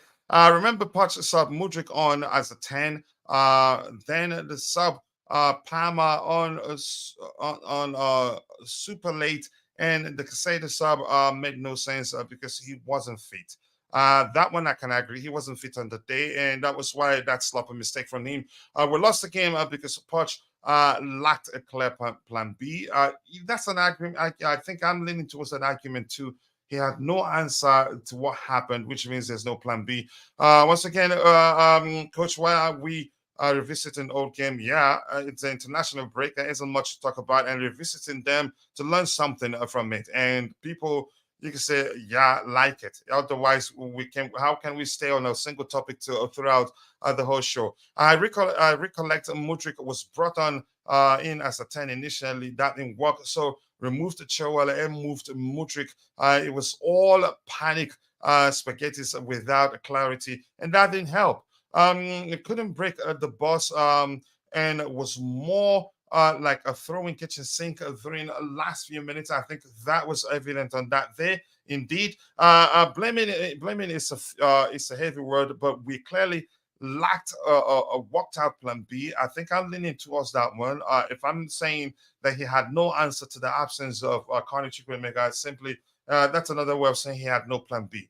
And the clarity with defensive errors didn't help. Yep, add to it a lack of killing our chances. Yep, we didn't put away our chances. A little PTSD as well. So yeah, a lot went wrong that day. Chilwell was the winger in that game. Yep, it didn't help. Let's see what else we have here. With West Ham a man down, Poch should have gone with two up front or even more attacking players, but he didn't do that on the day. So yeah, you can say a few things we'll learn from that game. Would say yes. The fact injuries didn't help. I agree. But I don't think we needed a defensive player. And at what minute did Casado come on? Let's find out. 76 minutes, and the red card was in what minute for Aguero? Let's see. This will tell us how many minutes he played. Keep dropping the likes on the stream, people. We are 39 likes. You can do better than that. So he played how many minutes? 67 minutes. So yeah, Aguero got Aguero. Is that how you Aguero? Is that how you pronounce his name? Or let me just go with Naif. His first name got red carded in the 67th minute. So to me, which means it didn't make sense bringing in Casado because he's a defensive player. It didn't look like we were confident we could still win it even though they went a man down, and we brought in a defensive player who wasn't fully fit, and ended up making a silly mistake on the day that led to us conceding. So it just, yeah, I get it. Now, I think it making sense. I'm also agreeing to those of you that have argued that, the substitutions didn't help in so many ways. It didn't help because, what we, why did we bring him on for? It just doesn't make any sort of sense. That's it. But what are the players we had on the bench? Noni Madike did come on, and we also have Mason Bosso. It just, I'm not sure what to make of it really, in so many ways. But what could we have done differently if it wasn't to bring on Casado? Maybe he brought on Casado to sit while the other midfielders have, you could say, were allowed to, you could say, to be more adventurous or to be more offensive on the pitch. Maybe I need to watch that game again. The Enzo penalty made the team lose again. Cube, Mubarak, I think you could argue that. That's a sensible argument. And Bobby did mention that already. Had they scored the penalty, would be one goal ahead. It'd be 2-1 at the time, and they'd be forced not to defend deep. They will come at us looking for an equalizing goal, and they'll be open. Then we get the chance to score more goals. You can argue, now it makes sense to you why we're revisiting these games. It's an international break. Not so much is going on. We talk about the little we have going, and then we go back to the games one by one and then learn from them. One thing I want to hear, one more I want to hear from you again. What do you think the manager could have done differently? Let's hear you. And Cube, welcome to the community. I appreciate you finding the time to join. Make sure you've liked the video. Feel at home. Express yourself. All we ask of you is just to keep it civil. Beautiful or Golazo. Let's see what else we have here. Keep dropping the likes on the stream. And my bro, GFC, Gavin is in the house. And Gavin, exactly. That's what I want you to do whenever you're here. I don't need to say it. And I appreciate you also for becoming a member. You just come here, say, please, guys, can you go and subscribe to my channel? You're a Chelsea fan, and we all can grow together. Please go check out Gavin's YouTube channel. And Gavin, whenever you want to join the panel, the link is pinned at the very top. Although we don't have too much time for today's show, the shows throughout the duration of the international break, the link will always be pinned at the very top, because if there's fans' opinion, you're allowed to come and speak your opinion here. Please, guys, go check out his YouTube channel, from Constantine Dante to Mohammed Saeed to Chelsea, all the way. All of you, please, let's go and subscribe to his YouTube channel, and let's help him grow.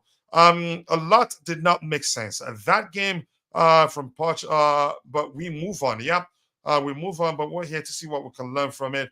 Let's see what else we have here. Love in the show. Love to you too, brother. Coach wants to go back and touch us. So maybe that's how you see it. Here's the thing. I'm not happy when we lose games, but I always seek to learn from the games that we lost, or even the games we win. There's always something to learn if you pay attention. But my point is, I think it's enjoyable actually to go back to them and look at things, because at the time, immediately after the games, usually emotions are running high and people don't think effectively.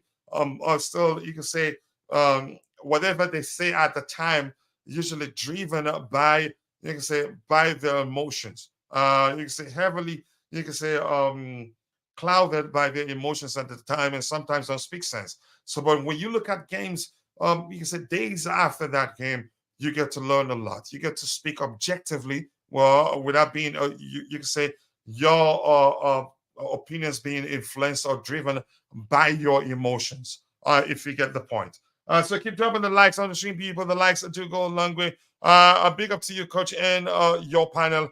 Great channel. Thank you so much, Cube. Mubarak. I don't know if I should pronounce that Mubarak or Mubarak. Okay, let me say, is it Mubarak? Mubarak? Mubarak or Mubarak. If the first pronunciation is the correct one, let me know is the first one, or the second Mubarak, let me know is the second one. Just subscribe to Gavin's channel. Thank you so much, Chelsea, all the way. That's how we do here. We grow together. So let's hear you. Let's look at the stats quickly before we move on. Possession usually I don't look at. Expected goals 2.49. and we scored just one goal. Yep. A total shots 17 shots to theirs 12. Shots on target, 4 shots on target out of 17 shots in total. That was awful. I have to be honest. Big chances, only one big chance were created. Yeah, I am. Forget the other aspects. So everything, it's frustrating if you look at the stats, and also the eye test on the day aligned that yeah, we had no business losing that particular game. But yeah, we lost the game, unfortunately. Um, we lost the game. I don't like you, Dante. But that's by the way. We've again interesting was what I heard from Jersey. Interesting. Some explained that the substitute on the managers subs on the day were the reason why we didn't win that game. But that's by the way. Let's move on from that. Kachila has decided to throw the team and keep us showing them their mistakes. Yeah. After all, I'm a coach, and I probably will get a license too, but more of agent's license, not coaching license anymore. But that's by the way. We'll move on from that. Anything else to look at here? Nothing more. But on the day before that game, let's see what people think were which of the teams people believed will win that game. Where is it? Before the game, 64% out of 70,835 votes, 64% thought Chelsea will win the match. Only 20% thought West Ham will win, and 70% thought it was going to end in a draw. Yeah, and a lot of people will be shocked.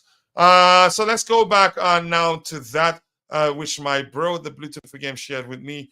I hope I can find it. It's this one here. So we have to listen to the audio. We still have a few minutes here. I'm going to bring it to this window. I'm going to bring it to this window. Before we go there, this one says Stockholm syndrome. Just go away. Are you going to beat us? If you're asking if we're going to beat Arsenal, we'll find out after 90 minutes on the day. But here's the thing. I think we're getting better. I don't think it will be easy. It will be easy for you, as you probably think it will be, because you've already said you're going to beat us 5-0. But here's the thing. I'm going to tell you something you don't remember. When it comes to Chelsea and Arsenal, if Arsenal have won 999 games, and Chelsea will be the next team that they will play, they usually 9 times out of 10 they will lose it. Same with Chelsea. If we've won 999 games and Arsenal will be the next team we'll play, 9 times out of 10 we end up losing it, unfortunately. But let's see what happens. The game will happen soon. In 2 weeks' time. It's not like it's not like it's a year away from here. Coach, if we played West Ham with that exact team right now, would slap them 2-0, make that make sense? If we can beat them 2-0, if we played them today, I think that's another part I'm going to be adding to these this, like you said, the shows. Whenever we revisit a game, if it was a game that we lost, then we'd ask the question: if we play them with the same 11 right now, whether we'd win, we'd beat them. So that's a good question. If we play them with that same 11 right now, I think I think we can beat them. Let me look at the lineup again on the day. Where is it? But here's where the problem lies. They've gotten better too.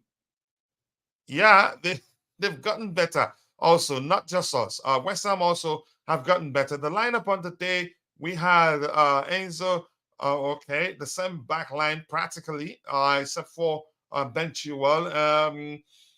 Yeah, I'd say we'll still beat them.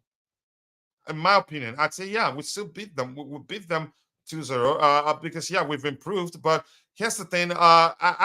If we're being honest to ourselves, there's no telling what the outcome will be because they've improved too. But you could say maybe the outcome, will be different. But I like that question. Saka versus Chilwell, that is if Chilwell gets to play on the day, but we'll see. Where's your gold badge? Ask him that. So let's see here. We're gonna have the ball and play tiki-taka. Okay, good for you. Let's see you do that and that. The coach, I just remembered best exact moments. A question from yesterday. It was him trolling Ivanovic for name certain clubs. Yep, that particular video, Samuel Eto'o was there, JT was there, two non-Chelsea players was there. I think that video was recorded during the charity event. Let's see what else we have here. You cannot even beat them 10 man down. I still think the Gusto red card was the correct decision. My problem is the refs' lack of consistency in their decision for similar other tackles. But let's see. Let's do this again. They added Kudus and some more since that game. Yeah, I think you have to be honest. It become better. Imagine Webb saying Gusto's red card was a red. Compared to the Silva being assaulted by Vinicius and a yellow given. I cannot stand this level of corruption or inconsistency. So here's the thing. I'm gonna stop sharing the screen, share it again, and then allow the sound so that we all can hear the sound. So I'm gonna go back to it. Stop sharing screen, and it's a video, so it's actually a problematic. But I'm gonna say present. I'm gonna go back to it again.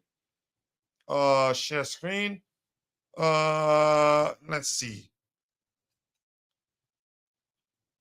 Okay, that's a particular game. That one there, and it says also share system audio. There you go. That one there. Share. Okay. We're going back to it. It's taking time. Okay, there you go. There you go. Boom. So let's play it and see if we can hear the audio.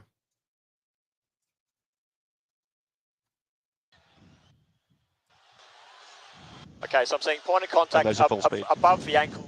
Where is he? With the right leg, momentarily off the ground with 2 feet. I'm going to change the yellow card to red card, blue 27. Confirm, blue 27, mate. Okay. So I'll let it replay again. I hope you're listening. Let's replay it. Bobby, if you're there, listen to the conversation again. Bobby, are you there? So it doesn't look like a Bobby is there. Okay, let's go for it again. No, on. I'm here. I was trying to unmute. Yeah. Tackle's fine.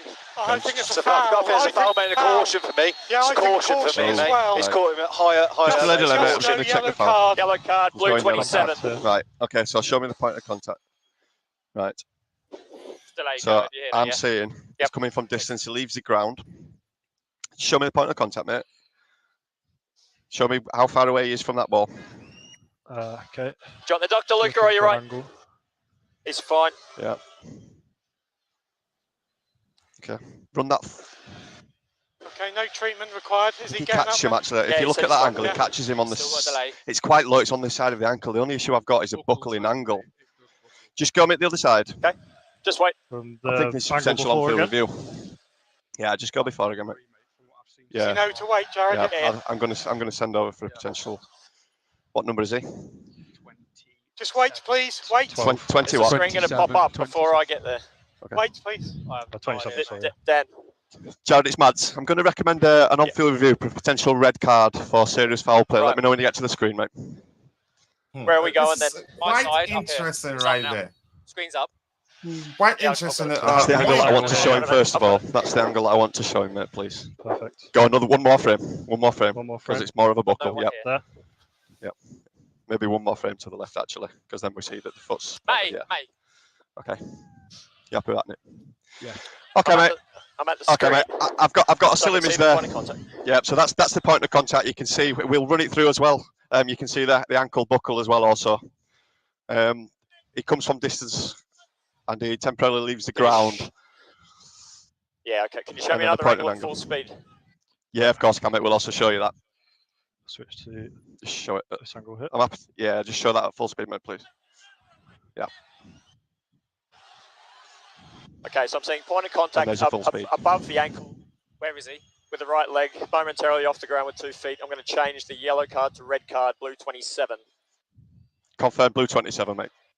Here's the thing here, Bobby. Here's where this is interesting.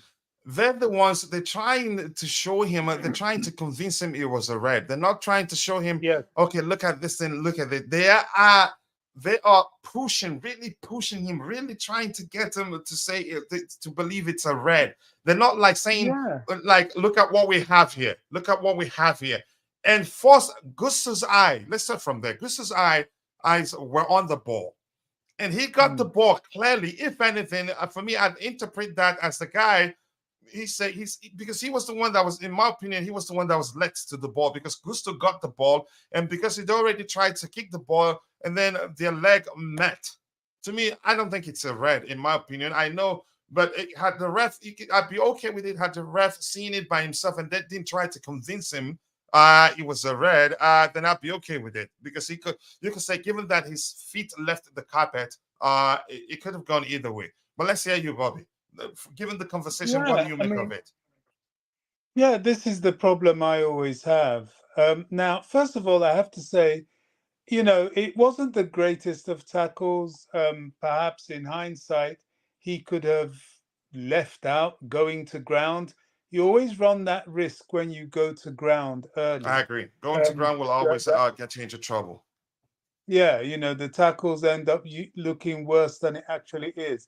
But my problem with officiating against Chelsea is, I gave the example of how they were looking and looking for a reason to cancel Sterling's goal, the third goal of Chelsea last Saturday, or was it Sunday now? I can't remember, against Burnley.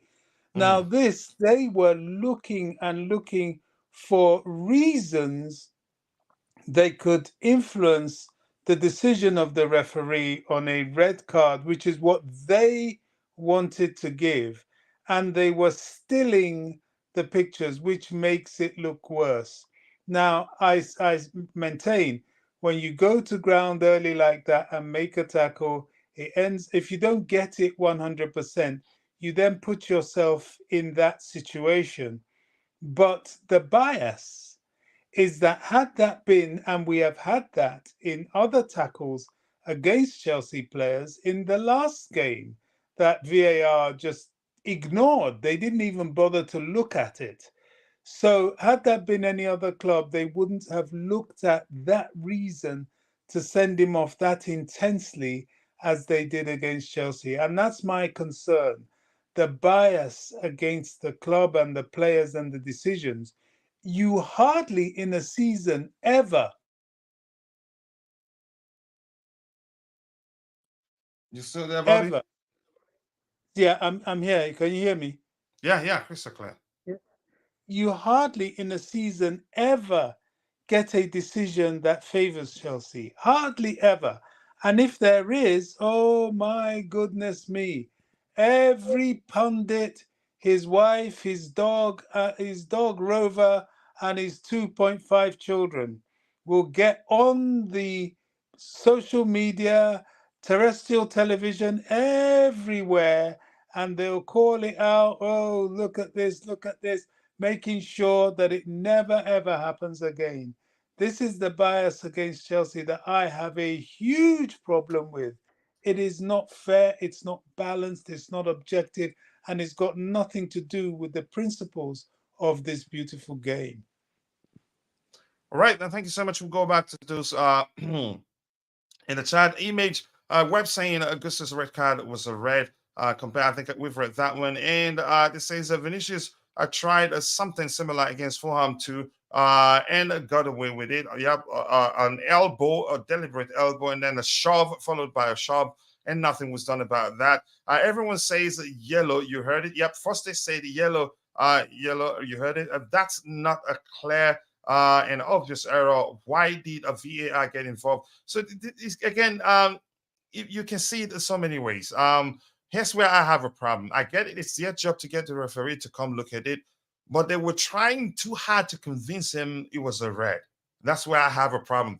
They did say, look at this angle. What do you think? And we just wanted you to see it from this angle or the other angle. But I don't know how the whole thing, how they are supposed to be working together. I don't know that. But it just doesn't make sense that they for it. And they adjusted the photographs they were going to present to the referee to elaborate that point. Yeah, exactly. So the choice was taken away from him. They made the decision, and they made the decision deliberately looking for the red card that person that was speaking at that time wanted to find. The other guy went for a yellow. He went for the red and kept looking for the red. And that's what I have a problem with as well. because that's the bias against Chelsea we always carry. And of course, you quite rightly mentioned the clear and obvious red card of violent behavior against Thiago Silva, and they don't even look at it. They don't even care to review it. Yeah, it just doesn't make sense. Coach, I think the team is young and we will be inconsistent this season. Poch will have to guide the boys each time we lose so that they can have elite mentality. As Debayo Makunju will always say whenever he's here, winning can become a habit and vice versa. Losing can also become a habit. So whenever we lose, you get them to keep their chin up and keep working. I think, if anybody is capable of you can say helping these boys become elite players, it is Pochettino. But isn't that their job to interfere and tell ref that they think it's a red and he made an error? But here's the thing, I get it, it's their job, but that's you can say the ref had no choice than to just say, okay, they told me it's a red. Why call him to that? Why not just tell him we think it's a red, so he doesn't even have to come see the monitor, if you get my point. So if they have to make that decision, first they say it was a yellow, not a red. And in my opinion, the way I see it, he got the ball, his eyes were on the ball, and he caught the ball. And another response I have to that. I get it sometimes, you can say dangerous tackles doesn't have to be deliberate. But I don't think, to me, you could say it could have gone either way, but the push to convince him that was a red, I didn't like that. But Bobby, you go ahead. Exactly. Nobody's saying it wasn't the brightest idea. Going to ground always leaves you open to that. But another thing I would retort to that is, we talk of their job to point things out to the referee. It was their job to have pointed out the violent elbow and push down on Thiago Silva. It was there for all to see. It was glaring. But they didn't, they chose not to. Why? Because it would have favored Chelsea. And this is the glaring bias that we see every weekend that, to me, is not acceptable. And it's tarnishing the game and removing the integrity of the Premier League, damaging the Premier League, I think. This is one of the major reasons it has got to stop. Yeah, and it still remains, you can say, the lack of consistency in terms of what they decide to do in such situation makes it even more questionable. Yeah, if consistency is there, then we won't be complaining that much. Then you have ones to look back and say, that happened there. And this says, can someone tell me how you can tackle without going to the ground? No, the argument is whenever you go to the ground, the risk of you getting a card is there. Because in most cases, once your feet leaves the ground, once your start is showing in that manner, usually it can lead to you getting a card. You're better off on your feet in most cases. If that makes sense. And let's see, for me, it's a red under the current laws. Yeah, we understand that, but that's not the argument. I know you know that quite well. Unfortunate. Yeah, it's an unfortunate incident. Let's see. Now the consistency is not there. Look at it. That's what's, as you can say, what has led to the questions that people are asking. Lack of consistency makes it even more, makes it that people has led to people asking more questions. The color of the card is irrelevant. At the start of the video, they all screamed yellow. Yep. It is not a clear and obvious error. VAR needs to stay out of it. Maybe just tell the referee, come see this. Decide what you think it is. Remember, the key phrase is clear and obvious. Here's the thing. For me, I still think it could have gone either way, but I didn't like the fact, how they go from yellow to red, and we're pushing him to convince him with the pictures and all that it should be a red. The ref made the correct decision on field. Let's see what else we have here. It all depends which ref is on field and in the booth. It's all based on a human judgment, so we'll never be 100%. It's clear. Yep, I agree with you. Clear, then throw in a bias, and it's what we have. As long as the human factor is still in play, because a lack of consistency will still be an issue. Blue, don't ban him Just leave him. Just leave him. In my opinion, he provides value too. I know we're pissed. An opinion. Yep. Let's see. This is why I said Chelsea must perform 150% to be able to win anything in the EPL because of these refs and the whole system. Here's the thing. It is a fact. If you play well, really, really well, and you deserve to win a game, you will always win, no matter what the ref thinks. And more importantly, everything we've just said, all our respective opinions. Yep. Some of us could be correct, some of us could be wrong, in my opinion. That's how I see it. Was overruled by VAR. Coach, Well, just honestly, Coach, yeah. I have to disagree. You know, if you play really well and deserve to win a game, you don't always win that game. But That's Eston, just if you play football. really, really well, it takes some blatant, you can say, partiality. Well, Yeah, we've had that. it We've would take had that. some blatant partiality to not to stop you from winning. But if you get my But opinion, but I get it. Yeah, but go ahead with what you were saying. yeah, I get your point. But you know, we've had that. We've had blatant partialities that has stopped us from winning. Gosh, right through for years. I mean, not least to mention, lest we forget what happened to us in the Champions League semi-final against Barcelona, where there was a referee that deliberately denied Chelsea about 5 penalty chances, handballs, all sorts of things all over the place. In the end, they got a freak equalizer through Iniesta and went through to the final that year. You know, so we have had that when we've outplayed teams and it was down to the referee to finally put the nail in the coffin. That's why I advocate that it has got to stop. Wherever this momentum of bias against Chelsea started, from punditry to commentary to now match officials to the Football Association, somebody has to pull the plug on it because it is not fair. It's not what this sport is about. It is a sport at the end of the day. It's not a tool for your own particular bias for teams.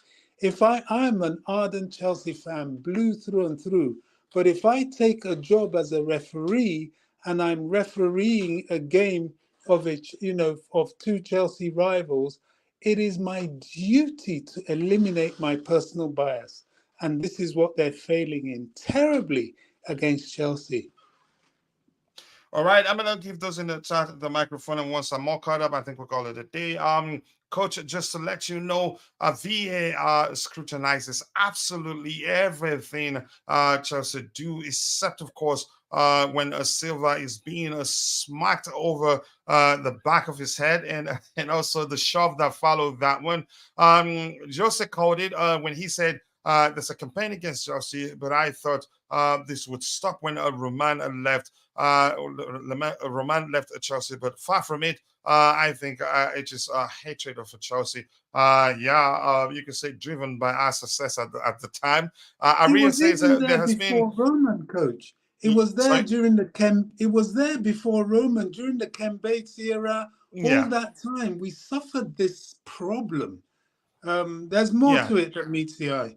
Yeah, unfortunately, I'm running late right now. I'm going to catch up so we can call it a day. There has been several red cards given in this same situation this season, so I'm okay with that. A shout out to everyone, and shout out to you too. VAR AI and this VAR was brought in to stop these human error nonsense. People should stop mentioning it. And we have here before we call it a day. My screen is frozen. Yeah. This says a silver punch in the back. Yeah, and a lot that happened on the day. With that, ladies and gentlemen, unfortunately, we've come to the end of the show. Thank you all to all of you that have found the time to join us. Thank you, Cube Mobirik, and thank you, the Blue Tiff again. Thank you, Chelsea, all the way. Thank you, Constantine Dante, or maybe Ngola Dante. I appreciate you. Adebayo, Ademi Ario, I appreciate you. Who was here? Chelsea, all the way, and I've said your name. And if I miss your name, apologies. I'm only human. See you guys next time. God bless us all, and cheers.